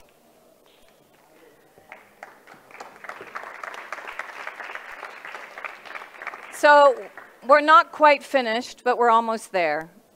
I want to bring forward, actually, by my incredible partner in crime and co-author of a book that I wrote in Belgium, Anuna, who actually has been working with UNICEF to put together a very poignant film around their perspective of climate change. And I felt it was important to show all of you what they have done and what they feel, because they are not here at COP and their voice is so important.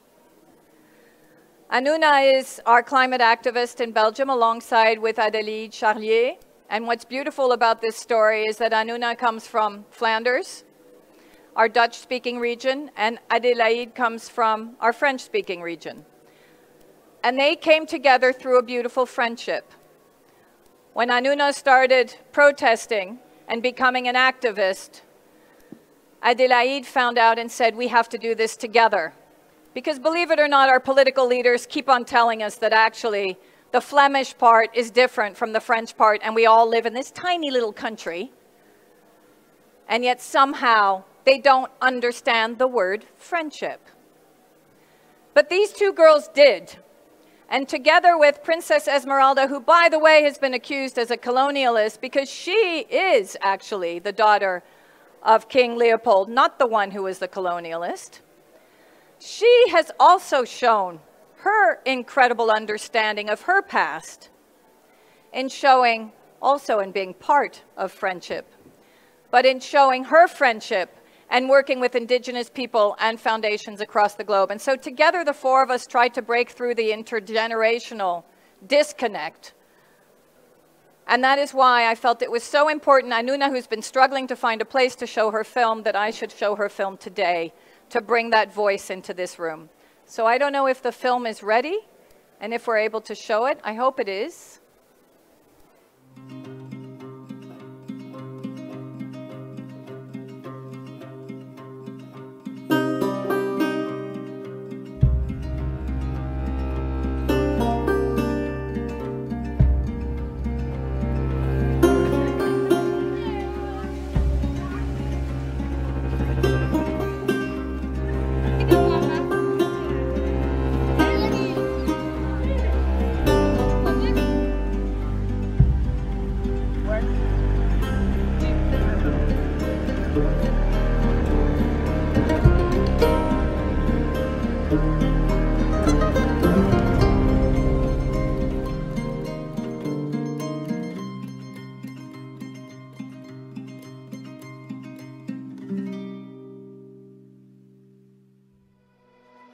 I am Najma Noor Omar.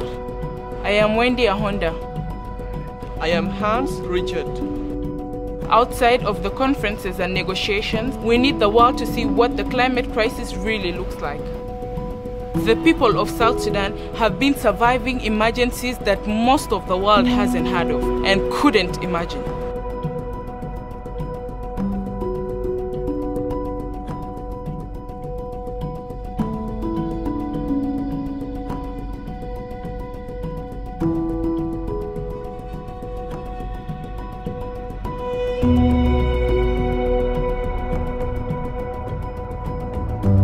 We are not a statistic in a report.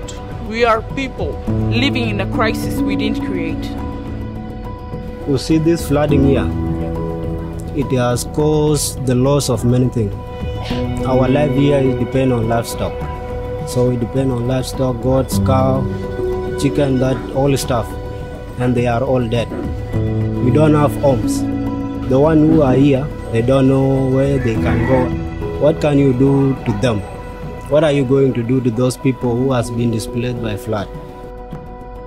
With almost 9 million people affected and on the brink of survival, half of which are children. The situation in South Sudan is catastrophic. But it's not just in South Sudan. Huge parts of Africa have become mostly unlivable.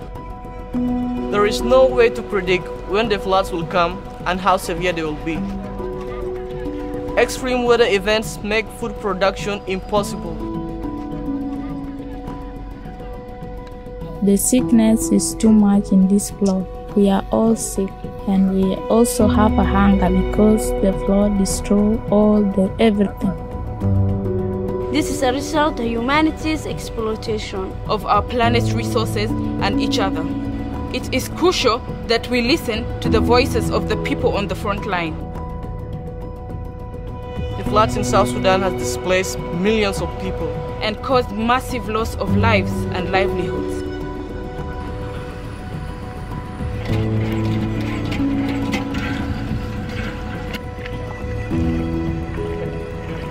Daman war piazza penya waka yepur pure ya wakoi kuma na chin ke be pur so yena piazza ada wacha galle jarit chan cha wak cha ba wak si so kana chan walle jarit or yen ke beto kan wan wak ben ke ga bu galle we chan ena bu ka jar bai ni.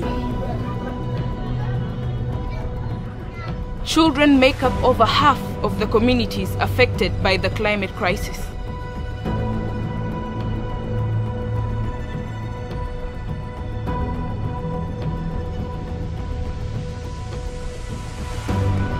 It is stated that if you educate a girl, you have educated a nation.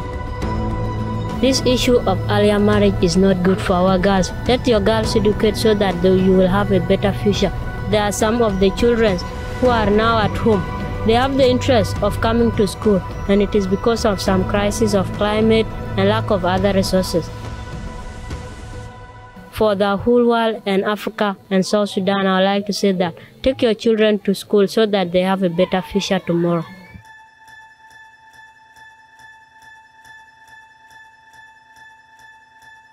There is a brief window of time to avoid the very worst of the climate crisis. But the world is dangerously off track. We need to stop pretending that we have time. Because we don't. The world's most polluting economies are addicted to fossil fuels. Their leaders mostly talk about economy and technology. They forget about people losing their lives, loved ones, and livelihoods. This crisis is fueled by inequality. Current policies are driving our world to at least 2.5 degrees global warming. This is not a world that we can live in. Pledges at climate conferences are not enough. Resources and solutions must reach all affected communities. We need more solutions for climate change, mitigation, adaptation, and loss and damages. They must be binding. Affected countries should not go into debt for a crisis they did not create. We need a seat at the table. Climate justice is the only way forward.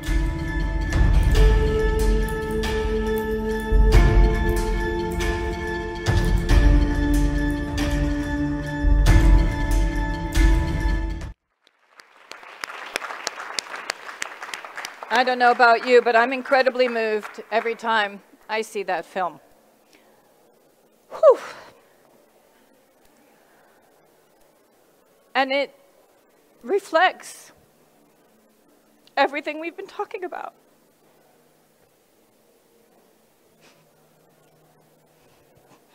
Sorry.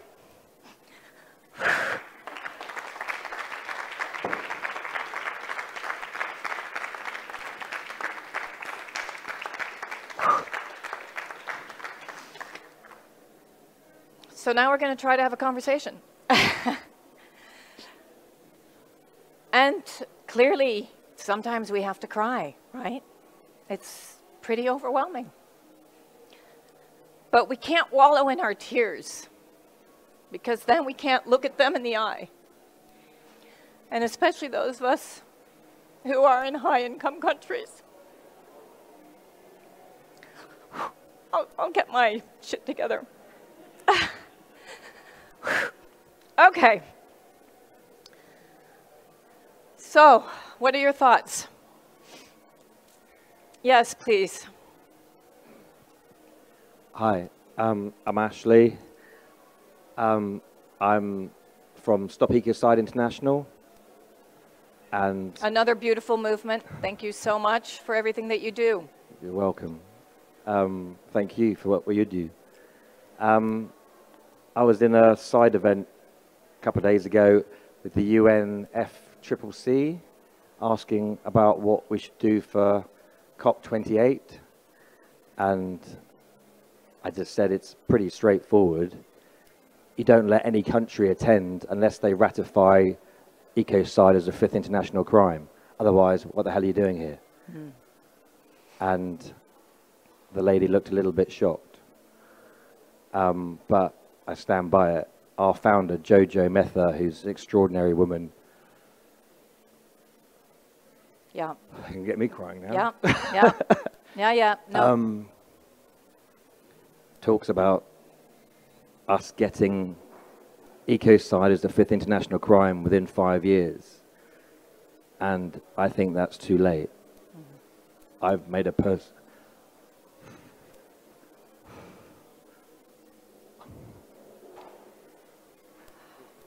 Yeah. So if we can't cry in this circle of trust, then we can't cry amongst each other, right? I mean, that's true friendship, right, Runa? We need to be able to cry. We need to be able to feel the pain. And I would say that I think 1.5 and ecocide have to go hand in hand. We are our greatest existential risk, we as humanity, and you're absolutely right. We need to declare ecocide. You know, I made a promise to my kids that I'll do everything to make it happen in 2 years. And we can do it. It just has to, you know, put everyone's big boy and girl pants on. Yeah. And make it happen. Thank you. I agree. And building on that, I've gotten through this week, and I know I have my good friend Gonzalo here, and you're going to get to do some concluding remarks. This is not the same presidency as either the UK presidency or the Chilean presidency, and the incredible work that the climate champions did to try to bring some of these issues to the table. But I'm going to look at all of you in the eyes, and if I don't see a change, I will not attend the next COP. And yet I have attended the last 10. Because it's time for us not to be complicit in this madness. We cannot be part of this circus if it continues to actually backslide exactly as you declared up here. We are backsliding. So, does someone else want to come in with a reflection, a question, a thought? I think it's so emotional watching the film, and we need the leaders to go and see these places and to meet the people on the ground. You know, there was Leaders' Quest before, like we should get every leader to go to one of those places and meet the families and actually see what's happening. And I also think there is no way we should be having the next COP where it is. I mean, it's just crazy. We should be going to the leaders. We should either be going to the nations that are leading on climate change, like Costa Rica and others, or we should go going to the places that are most affected so that people are there to see it and then can see the stories. Because it's just absolutely diabolical that we're going to support a nation that is completely committed to fossil fuels. It just shouldn't happen. Thank you. Thank you so much. And I completely agree with you. I completely agree with you. And I think we need to write letters to the UNFCCC. I think we need to write letters to the governments. I think we need to rise up and very clearly indicate this. Because we are facing a situation in the same way as which, by the way, I don't know if some of you heard that the next Olympics will actually be organized during the winter in one of the warmest countries on this planet, in Saudi Arabia. I think there is a slight difficulty in organizing, not that I am against, and I've worked with the Saudis, not that I'm against Saudi Arabia, but what is the signal that we're giving to the world when actually we're organizing an Olympic Games in the winter in one of the warmest places that we know of? That just isn't right. Someone else that has a reflection?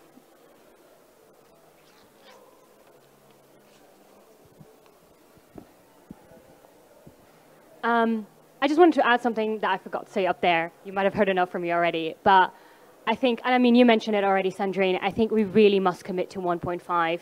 Attending another COP that has let 1.5 slip through the sides, it's just absolutely neglecting anything that we stand for, and it's just completely betraying all the future generations. Okay, thank you, Vanessa. So we have to stick to 1.5. We need to address ecocide. We need to make our leaders accountable. Runa. We really need to change the modality totally. This is not working. This is just not working. So I don't know. I don't have a solution. But certainly we need to come together, as you suggested, write, do something, or everyone not go to COP. Just stop COP, you know? Yes. Forget about the blue zone. Who listens to us on the green zone, you know? So, I don't know. Well, yesterday We I was need in the drastic sea and I things felt to be like that done. was the real blue zone. Absolutely. We need to rename the sea our blue zone. We have here, and well, first I guess there, and then, are you representing the minister? Okay, then please, you can come up. I didn't realize that the minister sent a representative, so thank you for coming. And then we will have Gonzalo say the closing remarks. Maybe we have one last remark from here, and then let me pass you a microphone. Okay, thank you. I think it should be on. You just need to speak into it. Yeah, there you go. Yes.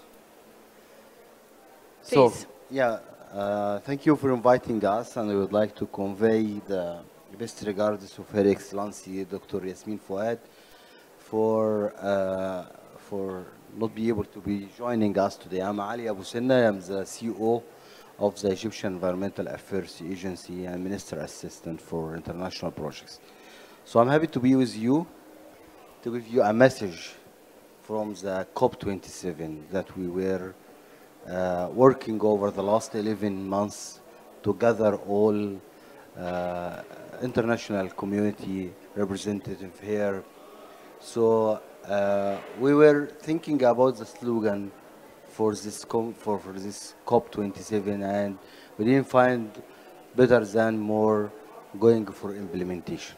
We have been more than 15, 20 years negotiating, speaking, and nothing happened at the ground to fight the climate change.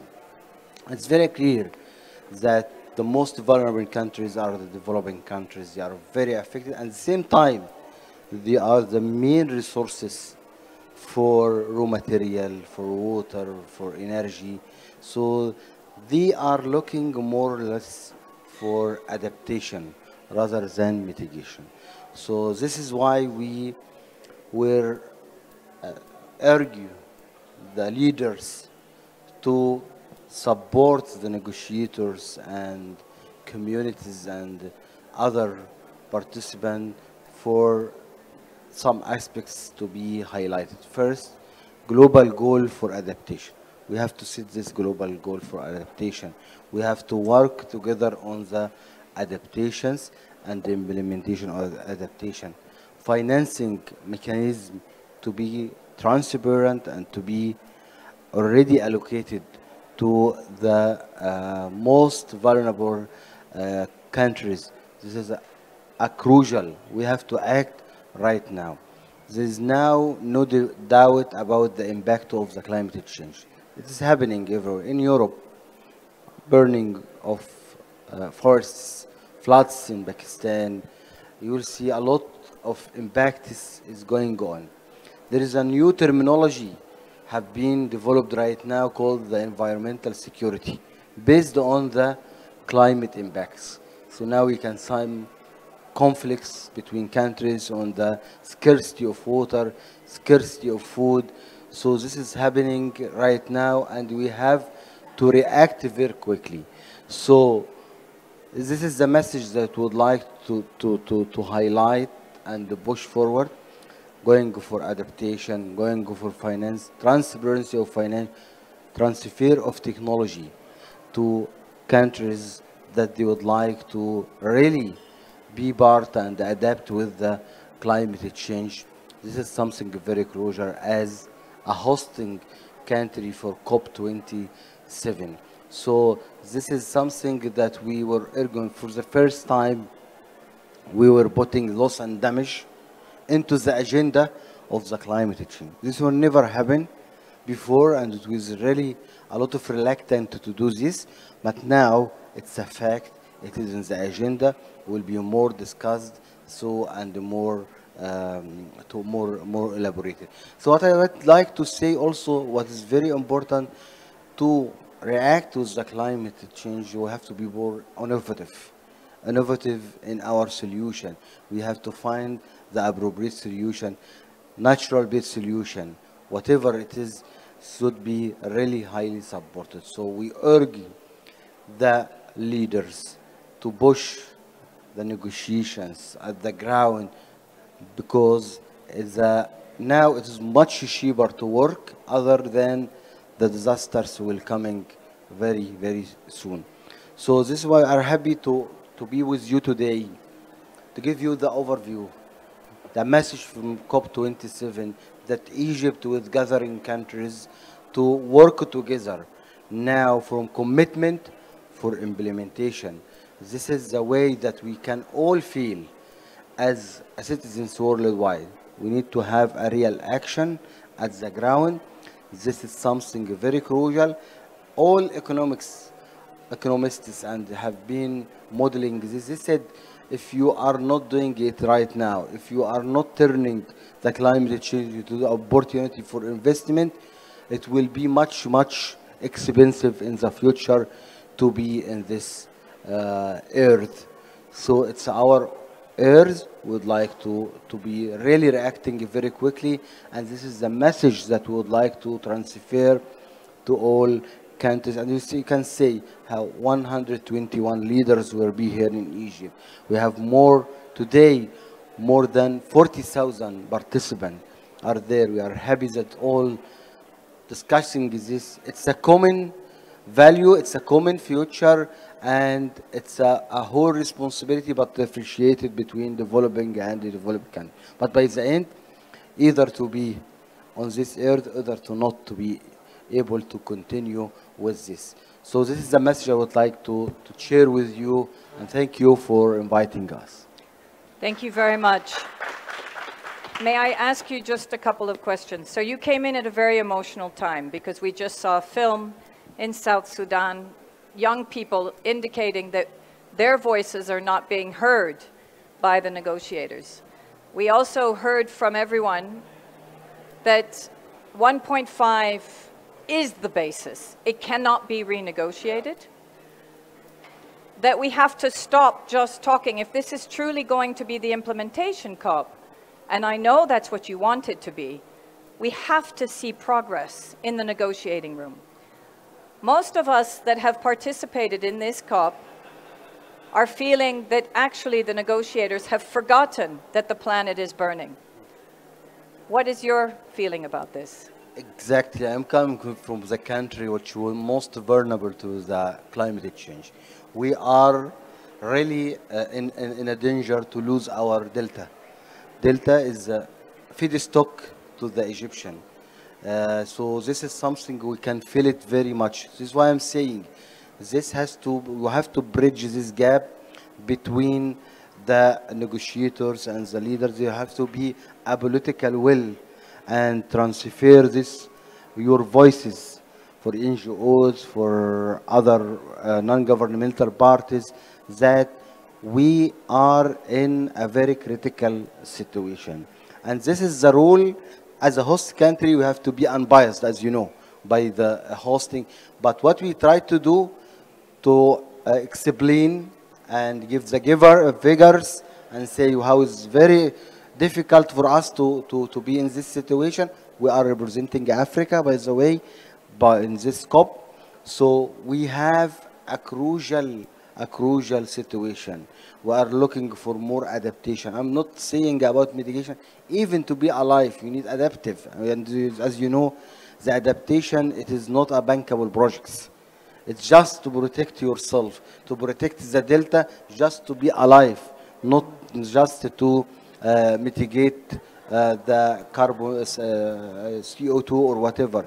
So this is what we try very, very strongly to push in this way as a hosting country for COP27, as a developing country, most vulnerable country. So I are on your side to reach this, and this has to be stopped.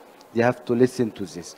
With your effort, with our effort, I think we have to come to one way for moving forward. Otherwise, it will not be happening. Yeah. Thank you very much, and thank you for making the time, for being with us.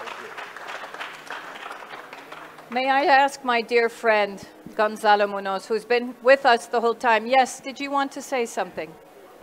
Please. I am Jihan from Egypt. I'm expert of intellectual property, IPR protection. Thank you for your speech. It was nice, and everyone was great. We cry with you, but without without our heart, they cry with you. I think we have solution because we are the section in innovation. So our solution is innovation, innovation, innovation. Two kinds of innovation. The first one, we must don't give innovation for anything, any material, any product counter the climate.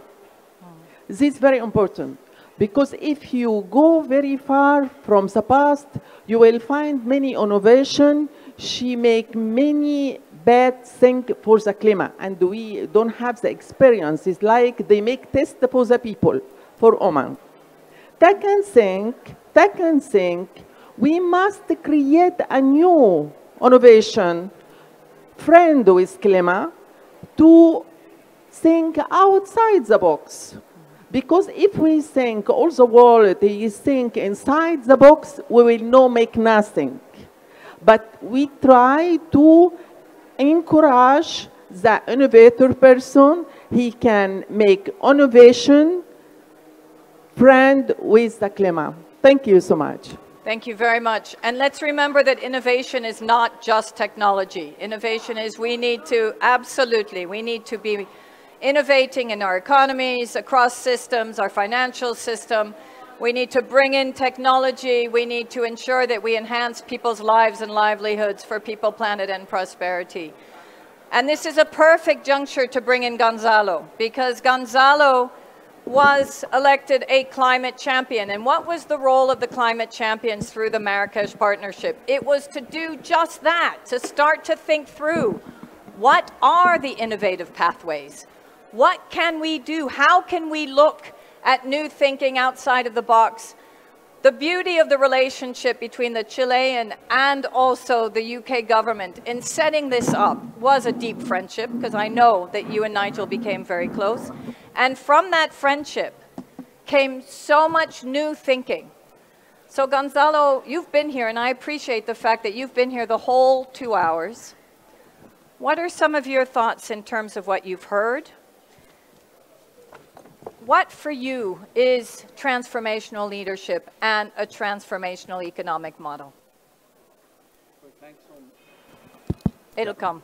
Thanks so much, my dear friend. And yes, we have a very nice bromance with Nigel, and we're proud of that, on how we can show a very, sometimes even improbable way to work with the friendship in the center. I would say that new type of transformation has been quite well reflected in this last 2 hours. We heard about, only here in the panel, 9 women, I'm the 3rd male. Yoo-hoo! And Mr. here was replacing another woman that should have been here. So it should have been 10 in relation to 2. And that's not only, I mean, it's great to see that in the Gender Day. Yeah. Fantastic. It's great to demonstrate that we have amazing female and gender diverse leadership. Some of the panels were really amazing in terms also of different cultures, different origins, different perspectives from where they're speaking. And that is not cosmetic at all. One of the most important transformations that we have to do, you mentioned it. Of course, you mentioned also the 50% that is related to youth. I will start with the 50% that is related to gender. Yeah, thank you. And that is really important. And I would say, and I mean, we know it. The world would be very different if we were ruled by women in terms of care, in terms of the relationship. Then I'm reflecting on other aspects that I don't know how to manage it, but I mean, it was a really touching moment. And I was realizing, well, maybe it would be hard for me to have such a deep, profound, honest, emotional conversation in a language that is not mine. And that's also something to take into consideration. We are also expected to speak in English, or even in the 6 languages of the UNFCCC. And I was privileged to learn English. But honestly, I cannot express myself with the same fluent capacity that I have in Spanish. And that also represents a difficulty or something that we need to transform in terms of definitely solving that linguistic gap is really important. Of course, so in that sense, in the transformation that we require, I feel like an imposter here. But I would love to reflect on certain aspects that were really, really critical. The main tension that I perceive is, of course, as Runa was saying, like we need to, this system is not working, and yourself is like, I'm not going to go to another COP if this doesn't show the impact that we require. Well, I don't know if we're going to have such level of change. I mean, the United Nations works in a way that is supposed to be allowing every country, rich and poor, developed and developing, to express themselves under the same rules. And that requires a very intricate mechanism for that not to just get simplified, because we know the simplifications will mean that the power will step on top of the most vulnerable ones. Or that's the assumption, right? So I understand that we tend to think that there's nothing happening there, and that only bureaucrats and people that are only taking care of very complex text, and maybe that's part of the reality. But I don't know if generating some parallel, not connecting mechanism will take us anywhere better, right?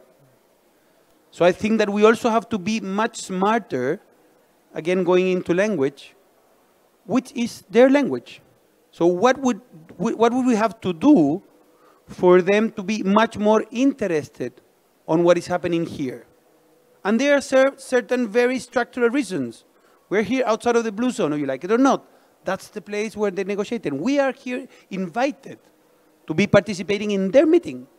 They are the ones deciding what needs to happen, and they are the ones that held that power. So either we have like a kind of revolution, or we reflect on how to change our own narrative to speak in the language that they require to understand that this so-called the real world has something to offer. And many times we're thinking that, no, they're the bad guys, we're the good guys, because we're in the real economy and in the real world. We're suffering the consequences of what they haven't solved. Those are humans, people like us. They have their problems, their difficulties, and most of them, let's assume even all of them, are here because they care about this. They have, of course, their national agendas, personal agendas. They have things that they have to take into consideration, and sometimes they are ruled by their bosses, right? So let's be much smarter. We were having a conversation when we entered this room with Johan. How can we allow those people to understand that we are here because we want to help them? It's not that we want to smash the reality in their faces. We want to help them. As you said, Runa, we want them to know that there's so many things that they haven't seen. And it's just how to bridge that gap, right? And in some cases, sure, the champions are there to support that. But you know what? Sometimes it's just about speaking the language of the process. You have to know what is the term that is being discussed that might connect what their concerns with your concerns, and bring it in the condition, in the moment, in the situation that will allow them to consider that as part of the text. So just to handle that frustration, right? So why are we here in the innovation zone and the green zone and the blue zone?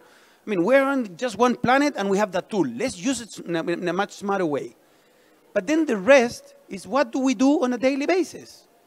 How do we change the lives of those people as well, right?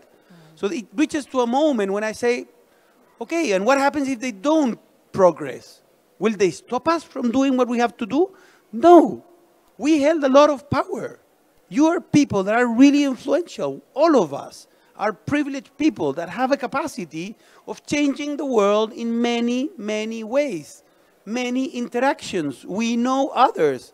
So let's not blame a civil servant that is trying to do the work the best possible way, and let's think what we can do much better. I'm not saying we haven't done a lot of effort, right? So I'm not only going to COP28, I'm taking my youngest daughter.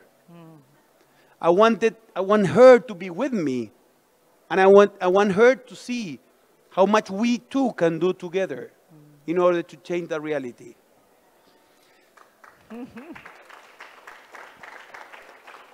So in that sense, I think, of course, there are many things happening. Honestly, I am as frustrated as you are for many things that we perceive that are not progressing in the right way. But I'm also extremely excited of having Brazil back. Extremely excited. Yeah, I am too. And it's not just having Brazil because I had a problem with the current president.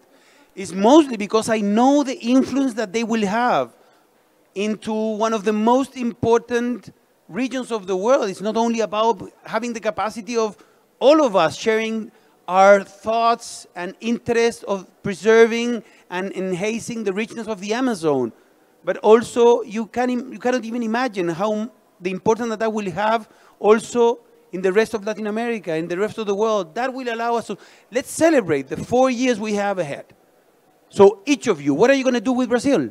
How are you going to help Brazil to progress? Brazil to take this moment to be leading the world. Let's expect that Brazil will hold COP30 when it comes back to Latin America and the Caribbean.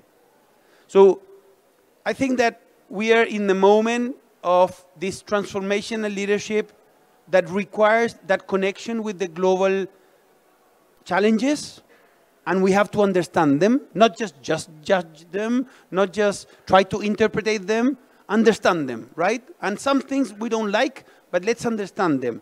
Then, of course, I think that every single leader in the world should be validating the evidence and the science that lays behind us, right? It's not just what I'm perceiving. There's evidence, like everything that we saw, not only the videos, probably all of us are confronting that evidence day by day, and let's keep bringing the evidence and the science into our narrative. Then I think that it's important for all of us to know very properly what are the tools that we have and how they work. It's not just, oh yeah, I think that this is something cool. There are some batteries and there's some isolation mechanisms. No, go deep and try to understand how they work. So try to combine the tools in order to understand the importance of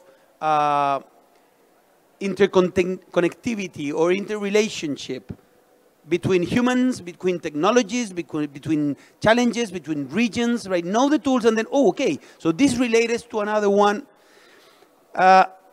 Finally, I think that it's important that we ask leaders to work on themselves as well. It's not just knowing the goals and what is happening in the world, knowing the evidence and science, knowing how the tools work, then how you work, how you react, how you operate, what are your fears, what are your concerns, what moves you, what touches you, and how you can bring really the best version of yourself through empathy, through generosity, and through compassion. Thank you. Thank you, Gonzalo. Beautifully said. Absolutely beautifully said. And I think that as someone who has worked with the oil and gas sector for 10 years, worked for now the current King of the United Kingdom of England, sorry, not the United Kingdom of England. Oh boy, that was a bad one. Who has actually worked for the UN, I can say that absolutely we need to understand, all of us, the different perspectives. And I loved your point on language, because it's so true. Not only do we need to understand that so many people are forced to speak a language that's not their own, but also the importance of the way in which we express ourselves, and the language that we use is fundamental in convincing people that this is the right way forward. Compassion, respect, and dignity. And I always say when people ask me, how did you work with a prince, now a king? He had a mother. He has siblings. He has to go to bed at night. He wakes up like we do, and he still has to go to the toilet like we all do. He is a human being. Every single human being knows what it's like to be a human being. It's just some forget that actually they are part of an ecosystem and that they are dependent on that ecosystem too. So our role is to remind everyone how important their lives are within that ecosystem. And that comes back to the compassion and the dignity.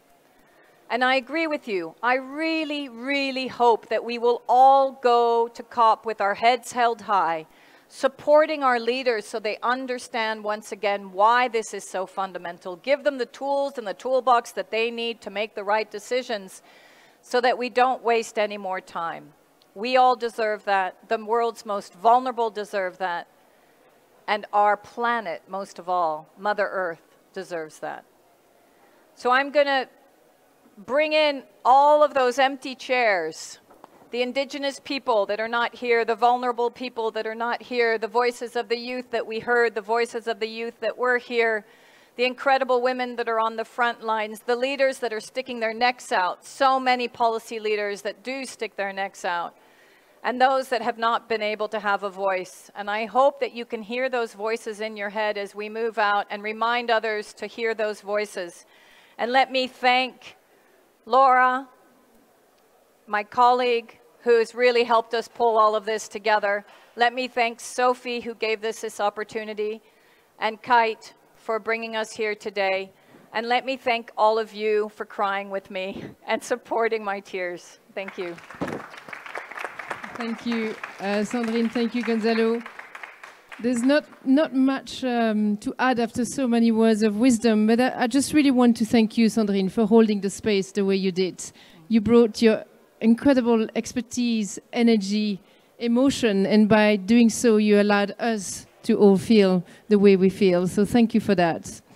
And Gonzalo, for a man here on Gender Days, I think you showed an amazing amount of intelligence, emotional intelligence, and enable us to channel that pain that we all feel, and inviting us to use that pain in deepening understanding of how we can best meet people where they are. So thank you for that incredible candor and wisdom. So again, join me in thanking Sandrine and her speakers for this incredible panel.